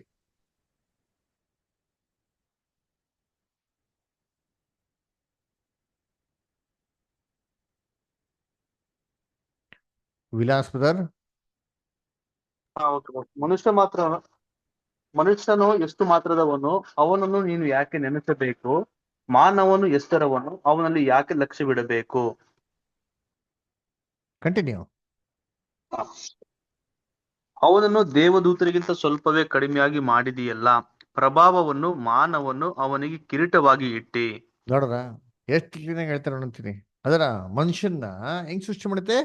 ದೇವದೂತರಿಗೂ ಸ್ವಲ್ಪ ಕಮ್ಮಿಯಾಗಿ ಮಾಡಲ್ಪಟ್ಟಿದ್ಯಾ? ಅಂದ್ರೆ ಮನುಷ್ಯ ದೇವದೂತರಿಗೂ ಸ್ವಲ್ಪ ಮೇಲೆ ಇದ್ದಾನೆ. ದೇವದೂತರಿಗಿಂತ ಮನುಷ್ಯ ಸ್ವಲ್ಪ ಮೇಲೆ ಇದ್ದಾನೆ. ಅಲ್ವರ? ಮನುಷ್ಯರು ದೇವದೂತರಿಗೂ ಸ್ವಲ್ಪ ಕೆಳಗಡೆ ಇದ್ದಾರೆ. ಹಂಗಾರೆ ಈಕ್ವಲ್ ಆಗಿಲ್ಲ ರೀ, ಈಕ್ವಲ್ ಇಲ್ಲ. ಒಬ್ಬ ದೇವದೂತ ಮನುಷ್ಯನಿಗೆ ಬೆಲೆ ಕೊಟ್ರೆ ಬೆಲೆ ಏನು ಗೊತ್ತಾಗ್ತದೆ? ಜಾಸ್ತಿ ಆಗ್ಬಿಡ್ತಾರೆ. ಸರಿ ಸಮಾನವಾಗಿರೋ ಬೆಲೆ ಆಗಿರಕ್ಕೆ ಸಾಧ್ಯ ಇಲ್ಲ. ಇದರಿಂದ ಕರ್ತನಲ್ಲಿ ಪ್ರೀತಿ ಅಂತ ಸೋದರಿಗಳೇ ಏನ್ರಿ, ಯಾವುದೇ ದೇವದೂತ ಮನುಷ್ಯನಿಗೆ ಈಡು ಕೊಡಕ್ಕೆ ಸಾಧ್ಯ ಇಲ್ಲ, ರ್ಯಾನ್ಸಮ್ ಕೊಡಕ್ಕೆ ಸಾಧ್ಯ ಇಲ್ಲ. ಸರಿಯಪ್ಪ, ಮನುಷ್ಯನ ಕೈಲಿ ಸಾಧ್ಯ ಇಲ್ಲ, ದೇವದೂತನ ಕೈಲಿ ಸಾಧ್ಯ ಇಲ್ಲ. ಹಳೆ ಕಾಲದಲ್ಲಿ ದೇವರೇ ಒಂದು ಏರ್ಪಾಡು ಮಾಡಿದಲ್ಲ, ಊರು ಎತ್ತುಗಳ ಬಲಿ. ಅಲ್ಲ, ಈ ಒಂದು ಬಲಿಗಳ ಮುಖಾಂತರ ಮನುಷ್ಯನ ಕಾಪಾಡ್ಬೋದಲ್ವಾ ಅಂತ ನೋಡಿದ್ರೆ ಈ ಒಂದು ಬಲಿಗಳ ಮುಖಾಂತರ ಮನುಷ್ಯನ ಕಾಪಾಡೋದು ಅಸಾಧ್ಯ. ಯಾಕಂದ್ರೆ ಇಬ್ರಿಯರು 10ನೇ ಅಧ್ಯಾಯ 1ನೇ ವಾಕ್ಯದಲ್ಲಿ ಹೇಳ್ತಾರೆ ಅಲ್ವರ? ಏನಂತ ಹೇಳ್ತಾರೆ? ಓದ ನೋಡಿದ್ದೀನಿ ಇಲ್ಲಿ. ದೀಪಯ್ಯನಕಮ್ಮ ಓದ್ತೀರಾ? ಇಬ್ರಿಯರು 10:4. ದೀಪ ನಾಯಕಮ್ಮ ಓದ್ಬೋದಾ? ಲೈನ್ ಇದ್ದೀರಾ?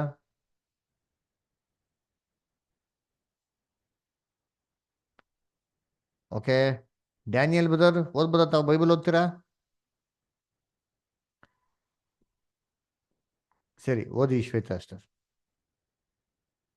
ಹೋರಿಗಳ ಮತ್ತು ಓತಗಳ ರಕ್ತದಿಂದ ಪಾಪಗಳು ಪರಿಹಾರವಾಗುವುದು ಅಸಾಧ್ಯವಾಗಿದೆಯಲ್ಲ. ಅಸಾಧ್ಯ.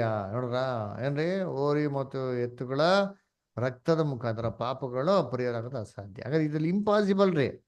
ಮನುಷ್ಯನಿಗೂ ಪ್ರಾಣಿಗಳು ಈಕ್ವಲ್ಲ. ಅದು ನಮ್ಗಿಂತ ಕೆಳಮಟ್ಟದಲ್ಲಿ ಇದೆ. ಇದನ್ನ ಕೊಟ್ರೆ ಬೆಲೆ ಕಮ್ಮಿ ಆದಂಗೆ ಆಯ್ತು.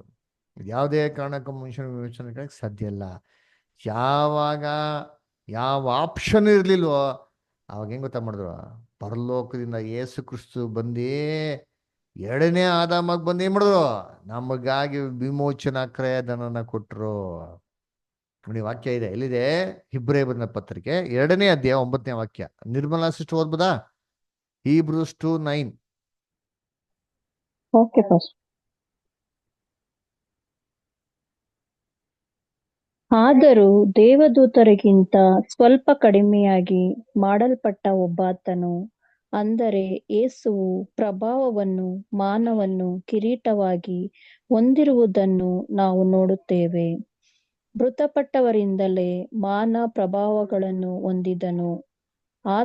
ಆತನು ದೇವರ ಕೃಪೆಯಿಂದ ಎಲ್ಲರಿಗೋಸ್ಕರ ಮರಣವನ್ನು ಅನುಭವಿಸಲೇಬೇಕಾಗಿತ್ತು. ನೋಡ್ರ ಎಷ್ಟು ಹೇಳ್ತಾರೆ? ಅವರು ದೇವದೂತರಿಗಿಂತ ಸ್ವಲ್ಪ ಕಮ್ಮಿಯಾಗಿ ಮಾಡಲ್ಪಟ್ಟಾತನು. ದೇವರು ಹೆಂಗ್ ಮಾಡಂತೆ ಯೇಸು ಕ್ರಿಸ್ತನ? ದೇವದೂತರ ತರ ಅಲ್ಲ ರೀ, ದೇವದೂತರಿಗಿಂತ ಸ್ವಲ್ಪ ಕಮ್ಮಿಯಾಗಿ. ಯಾಕೆ? ಮನುಷ್ಯನ ಹೆಂಗ್ ಸೃಷ್ಟಿ ಮಾಡಿದ್ದ? ದೇವದೂತರಿಗಿಂತ ಸ್ವಲ್ಪ ಕಮ್ಮಿಯಾಗಿ ಮಾಡಲ್ಪಟ್ಟಾತನು. ಅದಕ್ಕೆ ಯೇಸು ಕ್ರಿಸ್ತು ಭೂಲೋಕದಲ್ಲಿ 2ನೇ ಆದಾಮಾಗಿ ಬಂದಿದ್ರಿ. ನೋಡಿ ಯೋಚನೆ ಮಾಡಿದ್ದೀನಿ. ಸೇಮ್ ಎಲ್ಲ ಡಿಟ್ಟೋ ರೀ, ಸೇಮ್ ರೀ. ಅದರ ಮನುಷ್ಯನಾಗೆ ಇವರು ಬಂದರು, ಅದರ ಆದಾಮ್ ಮನುಷ್ಯನಾಗೆ ಇದ್ದ. ಅದರ ಆದಾಮ್ಗೆ ಏನ್ರಿ ಸೃಷ್ಟಿ ಮಾಡ್ಬೇಕಾದ್ರೆ ಚಿಕ್ಕ ಪಾಪ ಬೇಬಿಯಾಗಿ ದೇವ್ರು ಸೃಷ್ಟಿ ಮಾಡಲಿಲ್ಲ ರೀ. ಅದರ ಅವ್ರು 30 ವಯಸ್ಸು ಉಳ್ಳವನಾಗಿ ಸೃಷ್ಟಿ ಮಾಡಿದ್ರು. ಯೇಸು ಕ್ರಿಸ್ತು ಕೂಡ ಏನ್ರಿ ಯಾವಾಗ ಬ್ಯಾಪ್ಟಿಸಮ್ ತೊಗೊಂಡಿದ್ದು? ಯೇಸು ಕ್ರಿಸ್ತು ಎಷ್ಟನೇ ವಯಸ್ಸಲ್ಲಿ ಬ್ಯಾಪ್ಟಿಸಮ್ ತೊಗೊಂಡಿದ್ದು ಯಾರಿಗಾರು ಗೊತ್ತಿದ್ಯಾ? ಜೀಸಸ್ ಕ್ರೈಸ್ಟ್ ಯಾವಾಗ ಬ್ಯಾಪ್ಟಿಸಮ್ ತೊಗೊಂಡಿದ್ದು? 30 years. 30 years. ಲೂಕಲ್ಲಿ ಐತ್ ನೋಡಿರ್ತೀನಿ ಅಲ್ವರ. ಯಾಕೆ 30 years? ಯಾಕೆಂದ್ರೆ ಒಬ್ಬರಿಗೆ ಈಡು ಕೊಡ್ಬೇಕು ಅಂದ್ರೆ ಆ ವಯಸ್ಸು ಹೆಂಗಿರ್ಬೇಕು? 30 years ಈಕ್ವಲ್ ಆಗಿರ್ಬೇಕು. ನ್ಯಾಯ ಪ್ರಮಾಣದಲ್ಲಿ ಐತರಿ. ಅದರ ಕಣ್ಣಿಗೆ ಕಣ್ಣು, ಕಿವಿಗೆ ಕಿವಿ, ಅಲ್ಲರ ಅದೇ ನೋಡ್ಬೇಕ್ರೆ ಏಜ್ ಸೇಮ್ ಇರಬೇಕು, ಸ್ವಭಾವ ನೇಚರ್ ಸೇಮ್ ಇರಬೇಕು, ದೇವದೂತರಿಗಿಂತ ಸ್ವಲ್ಪ ಕಮ್ಮಿಯಾಗಿ ಇರಬೇಕು ಅಲ್ವರ. ಎಲ್ಲ ರೀತಿ ಈಕ್ವಲ್ ಇರಬೇಕು. ಅದು ಮಾತ್ರ ಅಲ್ಲ, ಆದಾಮ ಕೊಟ್ಟಂತ ಶಿಕ್ಷೆ ಮರಣ. ಹಂಗ್ರೆ ಯೇಸು ಕ್ರಿಸ್ತು ನಮಗಾಗಿ ಏನು ಅನ್ಭವಿಸ್ಬೇಕು? ಶಿಲ್ವೆ ಮೇಲೆ ಮರಣನೇ ಅನ್ಭವಿಸ್ಬೇಕು ಹೊರತು ಬೇರೆ ಏನು ಅನ್ಭವಿಸೋದಿಕ್ ಸಾಧ್ಯ ಇಲ್ಲ. ಆದರೆ ಇವತ್ತು ಜೆಹೋವಾ ವಿಟ್ನೆಸ್ ಅಂತ ಅಂದ್ಬಿಟ್ಟು ಒಂದು ಗ್ರೂಪ್ ಇದೆ ರೀ. ಅಂದ್ರೆ ಎಂಥ ಒಂದು ದುರ್ಬೋಧನೆ ಮಾಡ್ತಾರೆ ಅಂತಂದ್ರೆ, ಯೇಸು ಕ್ರಿಸ್ತು ಆದಾಮ್ಗೆ ರಕ್ಷಣೆನೇ ಕೊಡಲಿಲ್ಲ ಅಂತ ಹೇಳ್ತಾರೆ ಸುವಾರ್ತೆನ. ಅದು ಯೇಸು ಕ್ರಿಸ್ತು ನಮಗಾಗಿ ಸಾಯ್ದಿರ ಇದ್ರೆ, ನಮ್ಮ ರಕ್ಷಕರು ನಮ್ಮ ಕರ್ತರು ನಮಗಾಗಿ ಸಾಯ್ದಿರ ಇದ್ರೆ ನಮ್ಗೆ ರಕ್ಷಣೆ ಇರ್ತದ? ಖಂಡಿತವಾಗೂ ಇರೋಕ್ಕೆ ಸಾಧ್ಯನೇ ಇಲ್ಲ. ಅದಕ್ಕೆ ನೋಡ್ಬೇಕ್ರೆ ಯೇಸು ಕ್ರಿಸ್ತು ಎಡ್ನೇ ಆದಾಮಗೆ ಏನಾಗಿದ್ದು ಭೂಲೋಕಕ್ಕೆ ಬಂದಿದ್ದು. ಆದಾಮ್ಗೆ ಏನು ಕೊಡಬೇಕು? ಬೆಲೆ ಕೊಡಬೇಕು ಅಂತಂದ್ಬಿಟ್ಟು. ಅದರ ಸರಿ, ಏನು ಪ್ರಯೋಜನ ಆಯ್ತು? ಈ ಕೆಲಸ ಸುಮಾರು 2000 ವರ್ಷ ಆಗೋಯ್ತಪ್ಪ. ಏನು ಬದಲಾವಣೆ ನೋಡ್ತಾ ಇಲ್ವಲ್ಲ ನಾವು? ಲೋಕದಲ್ಲಿ ಇದೇ ಥರ ಕಷ್ಟ ಸಂಕಟ ವಿಪರೀತ ಆಗ್ತಾನೆ ಐತಲ್ಲ, ತೊಂದರೆಗಳು ಎಲ್ಲ ಆಗ್ತಾ ಇದ್ದಲ್ಲ. ಯಾರು ಯೇಸು ಕ್ರಿಸ್ತನ ಅಂಗೀಕಾರ ಮಾಡ್ತಾ ಇಲ್ವಲ್ಲ. ಇಡೀ ಲೋಕ ಯೇಸು ಕ್ರಿಸ್ತನ ಅಂಗೀಕಾರ ಮಾಡಿ ಕನ್ವರ್ಟೇನ್ ಆಗ್ತಾ ಇಲ್ವಲ್ಲ. ಮತ್ತೆ ಹಂಗಾರೆ ಏನು ಇದು ಬೆನಿಫಿಟ್ ಏನು? ಇಡೀ ಲೋಕಕ್ಕೆ ಯಾವಾಗ ಯೇಸು ಕ್ರಿಸ್ತು ರಕ್ಷಣೆ ಕೊಡ್ತಾರೆ? ಅದರ ಒಂದು ವಾಕ್ಯ ಓದಾನ ಇವಾಗ. ಯಾವ್ದಪ್ಪ ಅಂತಂದ್ರೆ 1 ಕೊರಿಂಥ 15:22. 1 ಕೊರಿಂಥ 15:22 ಓದ್ರಿ. ಯಾರು ಓದ್ತೀರಾ? ಇಲ್ಲಿ ಇದುವರೆಗೂ ಓದಿರೋರು Babu brother, Daniel brother, Janet Mary sister, Madhu brother, Prakash Rao, Ramesh brother. ಓದ್ರಿ.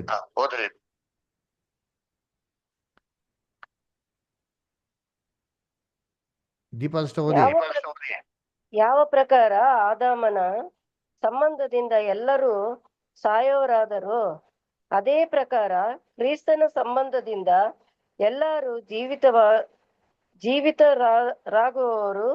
ಆದರೆ ಪ್ರತಿಯೊಬ್ಬನು ನೋಡ್ರಿ ಎಷ್ಟು ಸ್ಪಷ್ಟವಾಗಿದೆ ವಾಕ್ಯ ಅಂತಂದ್ರೆ, ಏನ್ ಹೇಳ್ತಾರೆ? ಯಾವ ಪ್ರಕಾರ ಆದಾಮಿನ ಸಂಬಂಧದಿಂದ ಎಲ್ಲರೂ ಸಾಯೋರಾದರು ಅಂತ ಹೇಳ್ತಾರೆ. ನೋಡಿ, ಆದಾಮಿನ ಸಂಬಂಧದಿಂದ ಎಲ್ಲರೂ ಸಾಯ್ತಾರಂತೆ. ಇದು ವಾಕ್ಯ ಹೇಳಿದ್ರಿ. ಯಾರು ಸಾಯ್ತಾವ್ರೆ? ಎಲ್ಲರೂ. ಎಲ್ಲರೂ ಅಂದ್ರೆ ಯಾರು? ಹಿಂದೂಸು, ಮುಸ್ಲಿಮ್ಸು, ಕ್ರಿಶ್ಚಿಯನ್ಸು, ಬುದ್ಧಿಸ್ಟು, ಏತಿಸ್ಟು, ಎಲ್ಲರೂ ಸಾಯ್ತಿರೋದು ಯಾರಲ್ಲಪ್ಪ ಅಂತಂದ್ರೆ ಎಲ್ಲರೂ ಆದಾಮ್ನಲ್ಲಿ. ಕರೆಕ್ಟಾ? ಹೌದಾ ಇಲ್ವಾ? ನೀವು ಯೋಚನೆ ಮಾಡಿದ್ದೀರಿ. ಇವರೆಲ್ಲರೂ ಆದಾಮ್ನಲ್ಲೇ ಸಾಯ್ತಾ ಇರೋದು, ಎಕ್ಸೆಪ್ಷನ್ಸ್ ಏನೂ ಇಲ್ಲ ಅಲ್ವರ. ಸರಿ, ವಾಕ್ಯ ಏನ್ ಹೇಳ್ತಾರೆ? ಯಾವ ಪ್ರಕಾರ ಆದಾಮಿನ ಸಂಬಂಧದಿಂದ ಎಲ್ಲರೂ ಸಾಯ್ತಾ ಇದ್ದಾರೋ ಅದೇ ಪ್ರಕಾರ ಕ್ರಿಸ್ತನ ಸಂಬಂಧ ಎಲ್ಲರೂ ಜೀವಂತವಾಗ್ತಾರಂತೆ. ಸಾವು ಆದಾಮಿಂದ ಎಲ್ಲಾರ ಮೇಲೂ ಬಂದಿರೋದು ಎಷ್ಟು ಖಚಿತನೋ, ಕ್ರಿಸ್ತನಿಂದ ಎಲ್ಲರಿಗೂ ಏನಾಗ್ತದೆ? ಜೀವಿತ ಬಂದೇ ಬರ್ತಾರೆ ಅಂತ ವಾಕ್ಯ ಬಹು ಸ್ಪಷ್ಟವಾಗಿ ಹೇಳ್ತಾರೆ. ಸರಿ, ಹೇಗೆ ಬರ್ತಾರೆ? ಏನಾಗ್ತದೆ? ಯಾವ ಪ್ರೊಸೆಸ್ ಇದೆ? ಅದರ 1 ಕೊರಿಂಥ 15ನೇ ಅಧ್ಯಾಯ 21ನೇ ವಾಕ್ಯ ಓದೋಣ.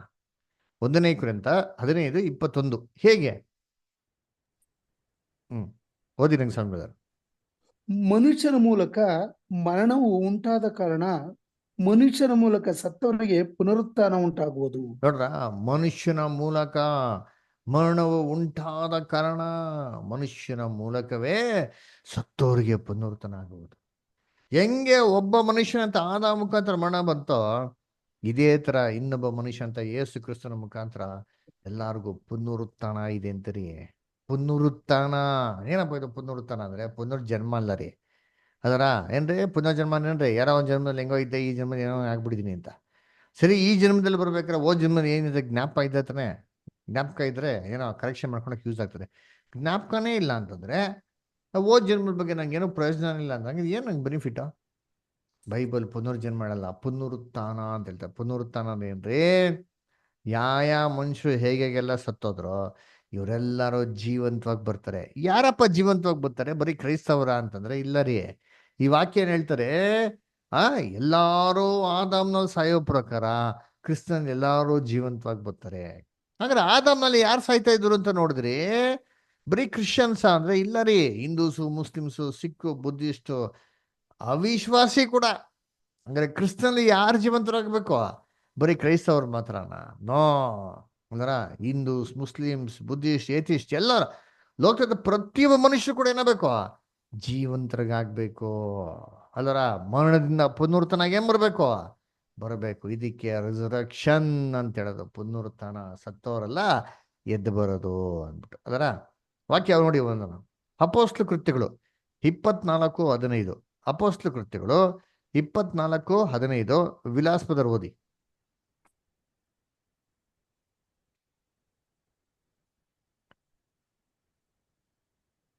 Acts 24:15.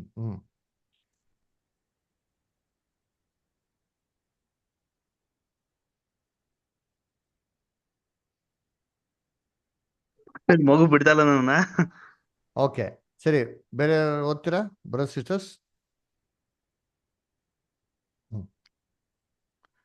ರಂಗಸ್ವಾಮಿ ಬ್ರದರ್ ಓದಿ. ಹೇಳ್ತೀನಿ. ಇದಲ್ಲದೆ ನೀತಿವಂತರಿಗೂ ಅನೀತಿವಂತರಿಗೂ ಪುನರುತ್ಥಾನವಾಗುವುದೆಂದು ಇವರು ದೇವರಲ್ಲಿ ನಿರೀಕ್ಷೆ ಇಟ್ಟಿರುವ ಪ್ರಕಾರವೇ ನಾನು ನಿರೀಕ್ಷೆ ಉಳ್ಳವನಾಗಿದ್ದೇನೆ. ನೋಡ್ರ ಏನಂದ್ರೆ ಪುನರುತ್ಥಾನ ಯಾರಿಗಿದೆ ಅಂತೆ? ನೀತಿವಂತರಿಗೂ ಇದೆ, ಅನೀತಿವಂತರಿಗೂ ಇದೆ, ಇಬ್ರಿಗೂ ಇದೆ ರೀ. ನೀತಿವಂತರು ಯಾರೋ? ಅಲ್ಲಿ ನೋಡಿದ್ರೆ ರೋಮಪುರದ ಅಂತ ನೀತಿವಂತರು ಒಬ್ರು ಇಲ್ಲ ಅಂತ. ಮತ್ತೆ ನೀತಿವಂತರು ಅಂತ ಅಂತಾರಲ್ಲ, ಇದೇನಪ್ಪ ಅಂದ್ರೆ ಏನ್ರಿ? ಕ್ರೈಸ್ತವರು ಅಲ್ವರ. ಇವಾಗ ಯೇಸು ಕ್ರಿಸ್ತು ನಂಬಿ ನೀತಿ ವಸ್ತ್ರ ಧರಿಸುವಂತ ಕ್ರೈಸ್ತವರ್ಗೂ ಇವ್ರಿಗೂ ಪುನರುತ್ಥಾನ ಇದೆ. ಅನೀತಿವಂತರಾಗಿರೋ ಲೋಕಕ್ಕೂ ಏನಾಗಿದೆ? ಪುನರುತ್ಥಾನ ಇದೆ. ಇನ್ನೊಂದು ವಾಕ್ಯ ಓದೋಣ. ಯೋಹನ 5:28 ಮತ್ತು 29. ನಿರ್ಮಲಾ ಅಷ್ಟು ಓದ್ಬೋದಾ? ಯೋಹನ 5ನೇ ಅಧ್ಯಾಯ 28 ಮತ್ತು 29.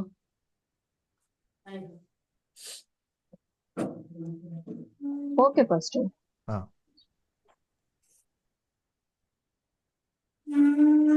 ಯೋಹಾನ 5ನೇ ಅಧ್ಯಾಯ 28 ಮತ್ತು 29ನೇ ವಾಕ್ಯ ಸಿಸ್ಟರ್.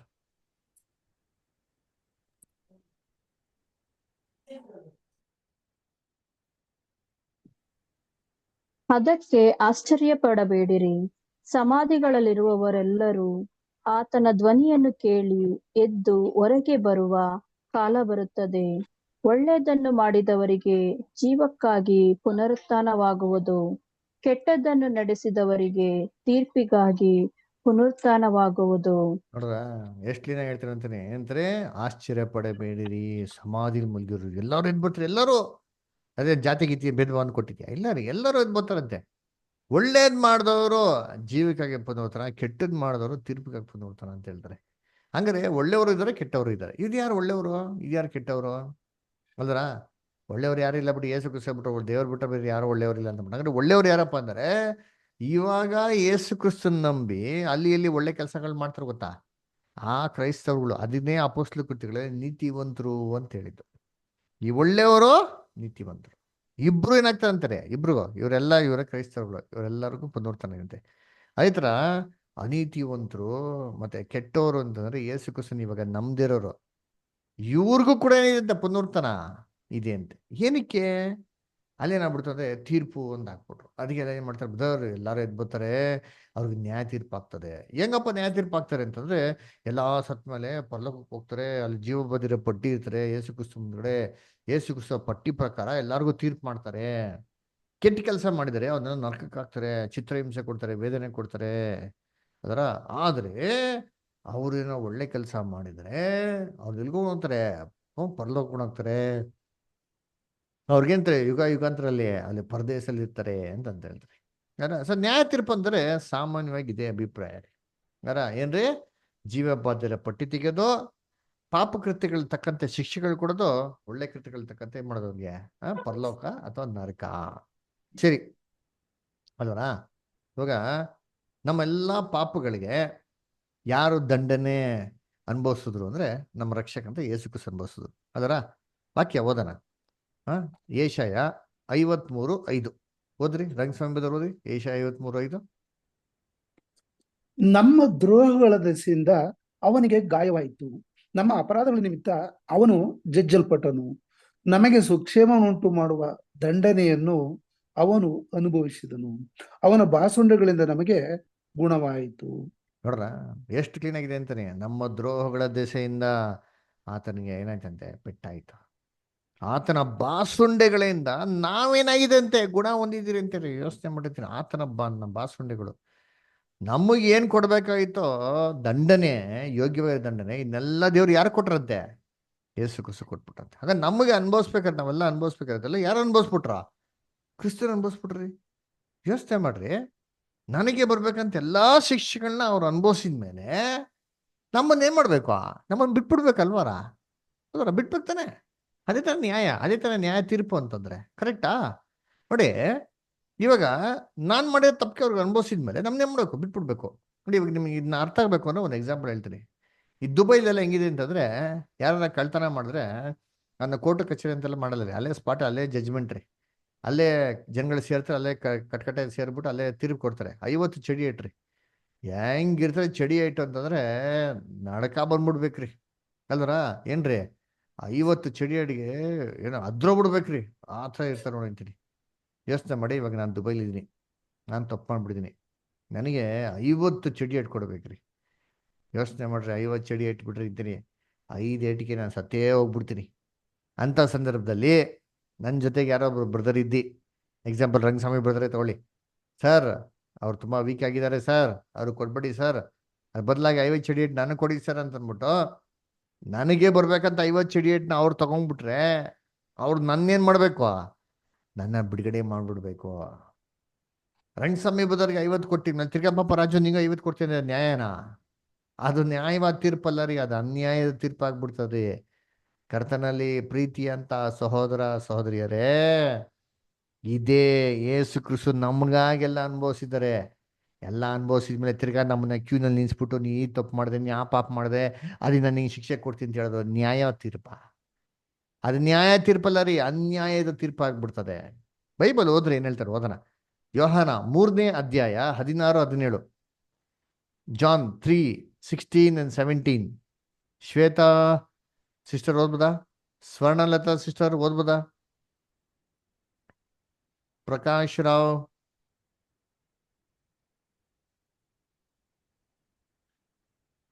ಹೇಳ. ಶ್ವೇತಾ ಅಷ್ಟ ಓದಿ.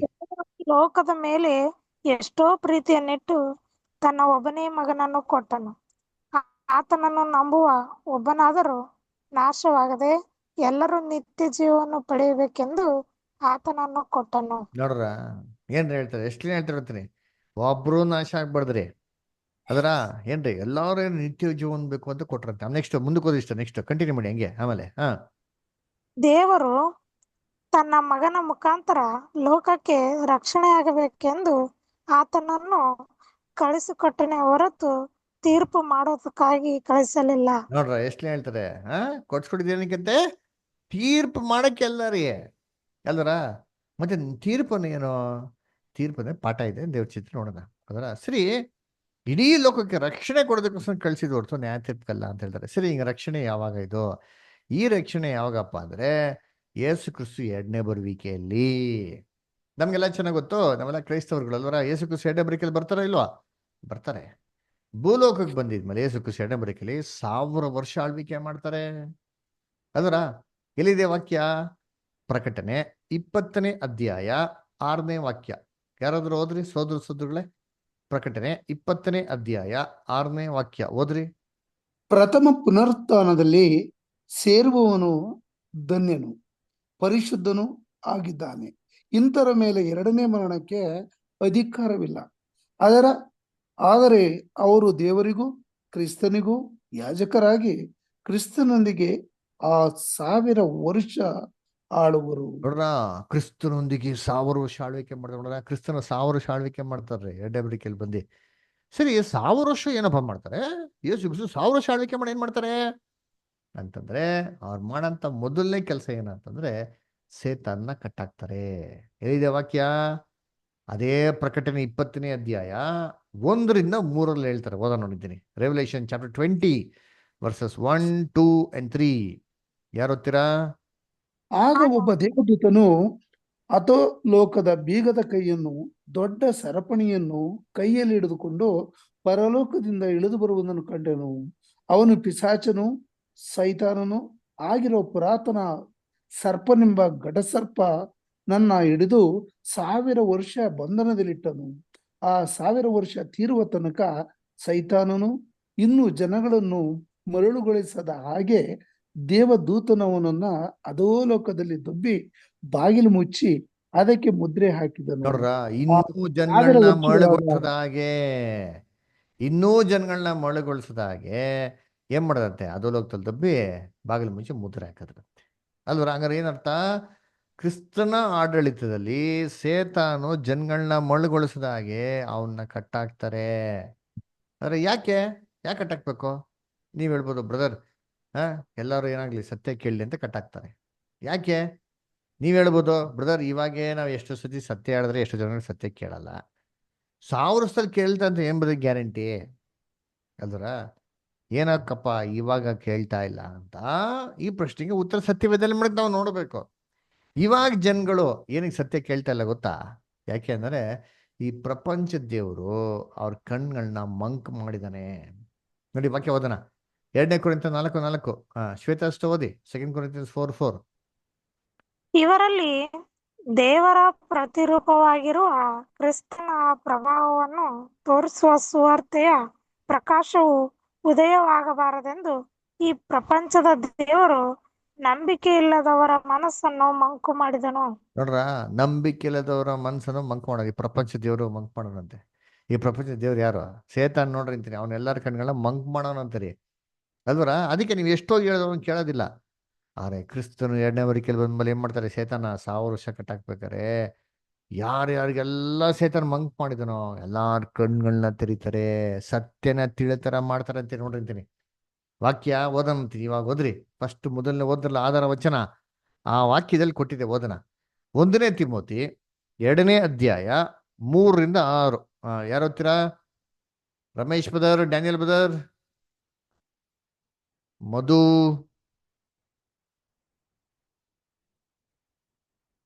ಸರಿ ಓದ್ರಿ ಬದರ್.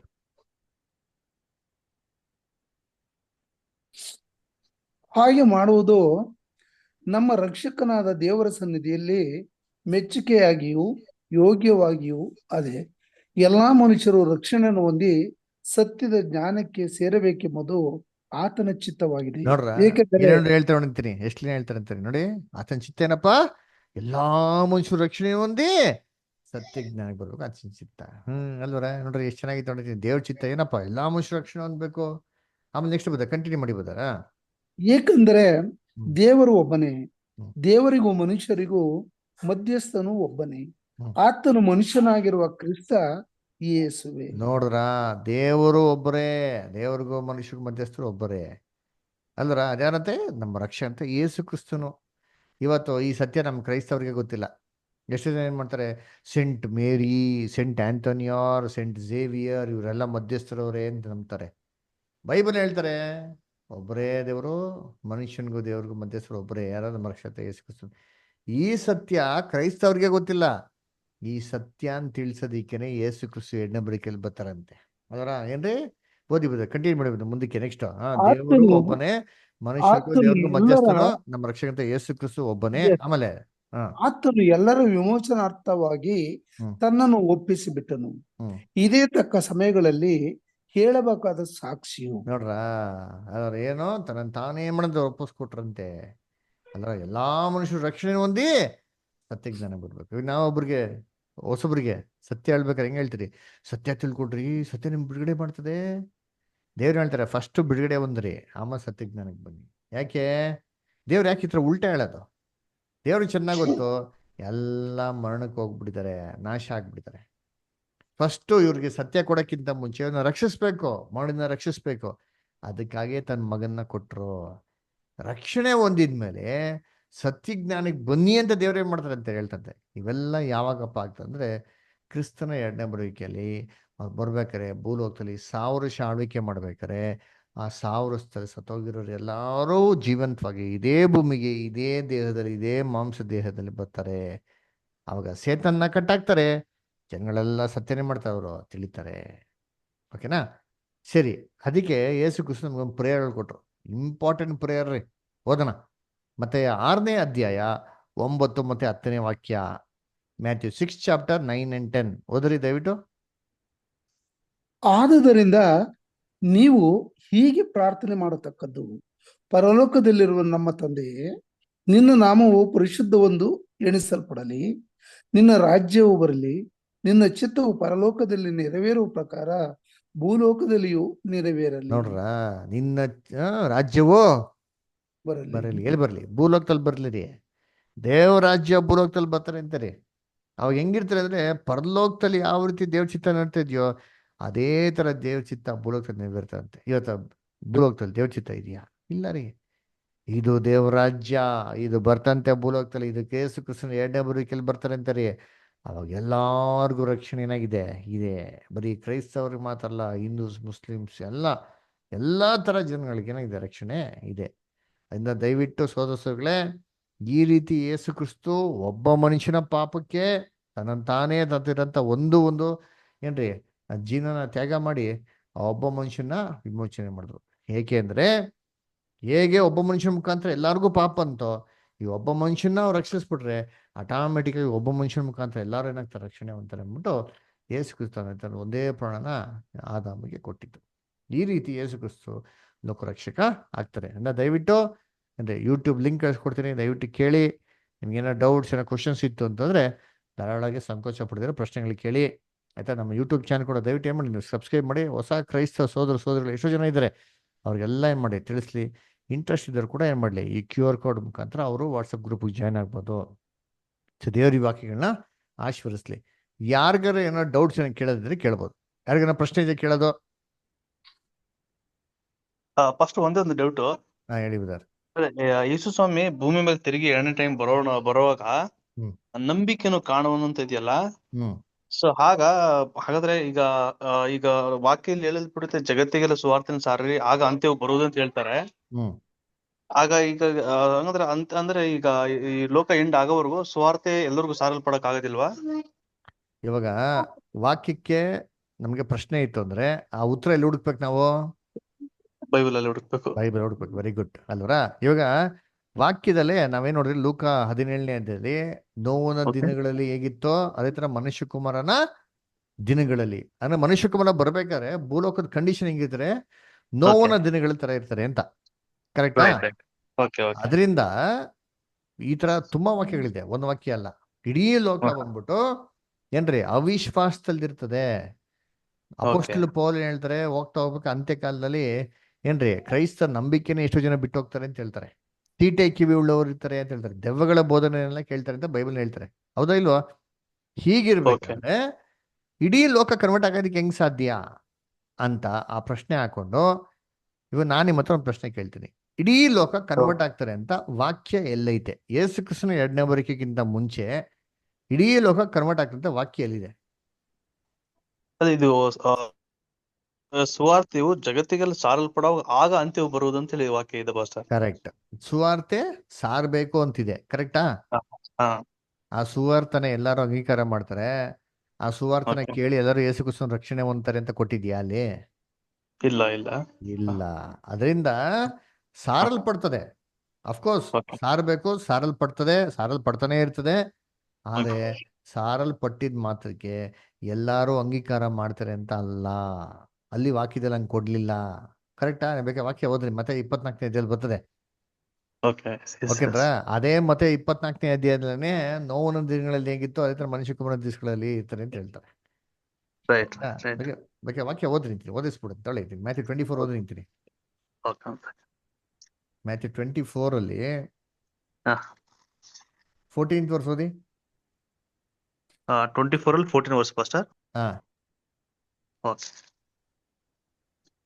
ಸೊ ಇದಲ್ಲದೆ ಪರಲೋಕ ರಾಜ್ಯದ ಈ ಸುವಾರ್ತೆಯು ಸರ್ವ ಲೋಕದಲ್ಲಿ ಎಲ್ಲಾ ಜನಾಂಗಗಳಿಗೆ ಹ್ಮ್. ಸಾಕ್ಷಿಗಾಗಿ ಸಾರಲಾಗುವುದು, Correct. ಆಗ ಅಂತ್ಯವು ಬರುವುದು.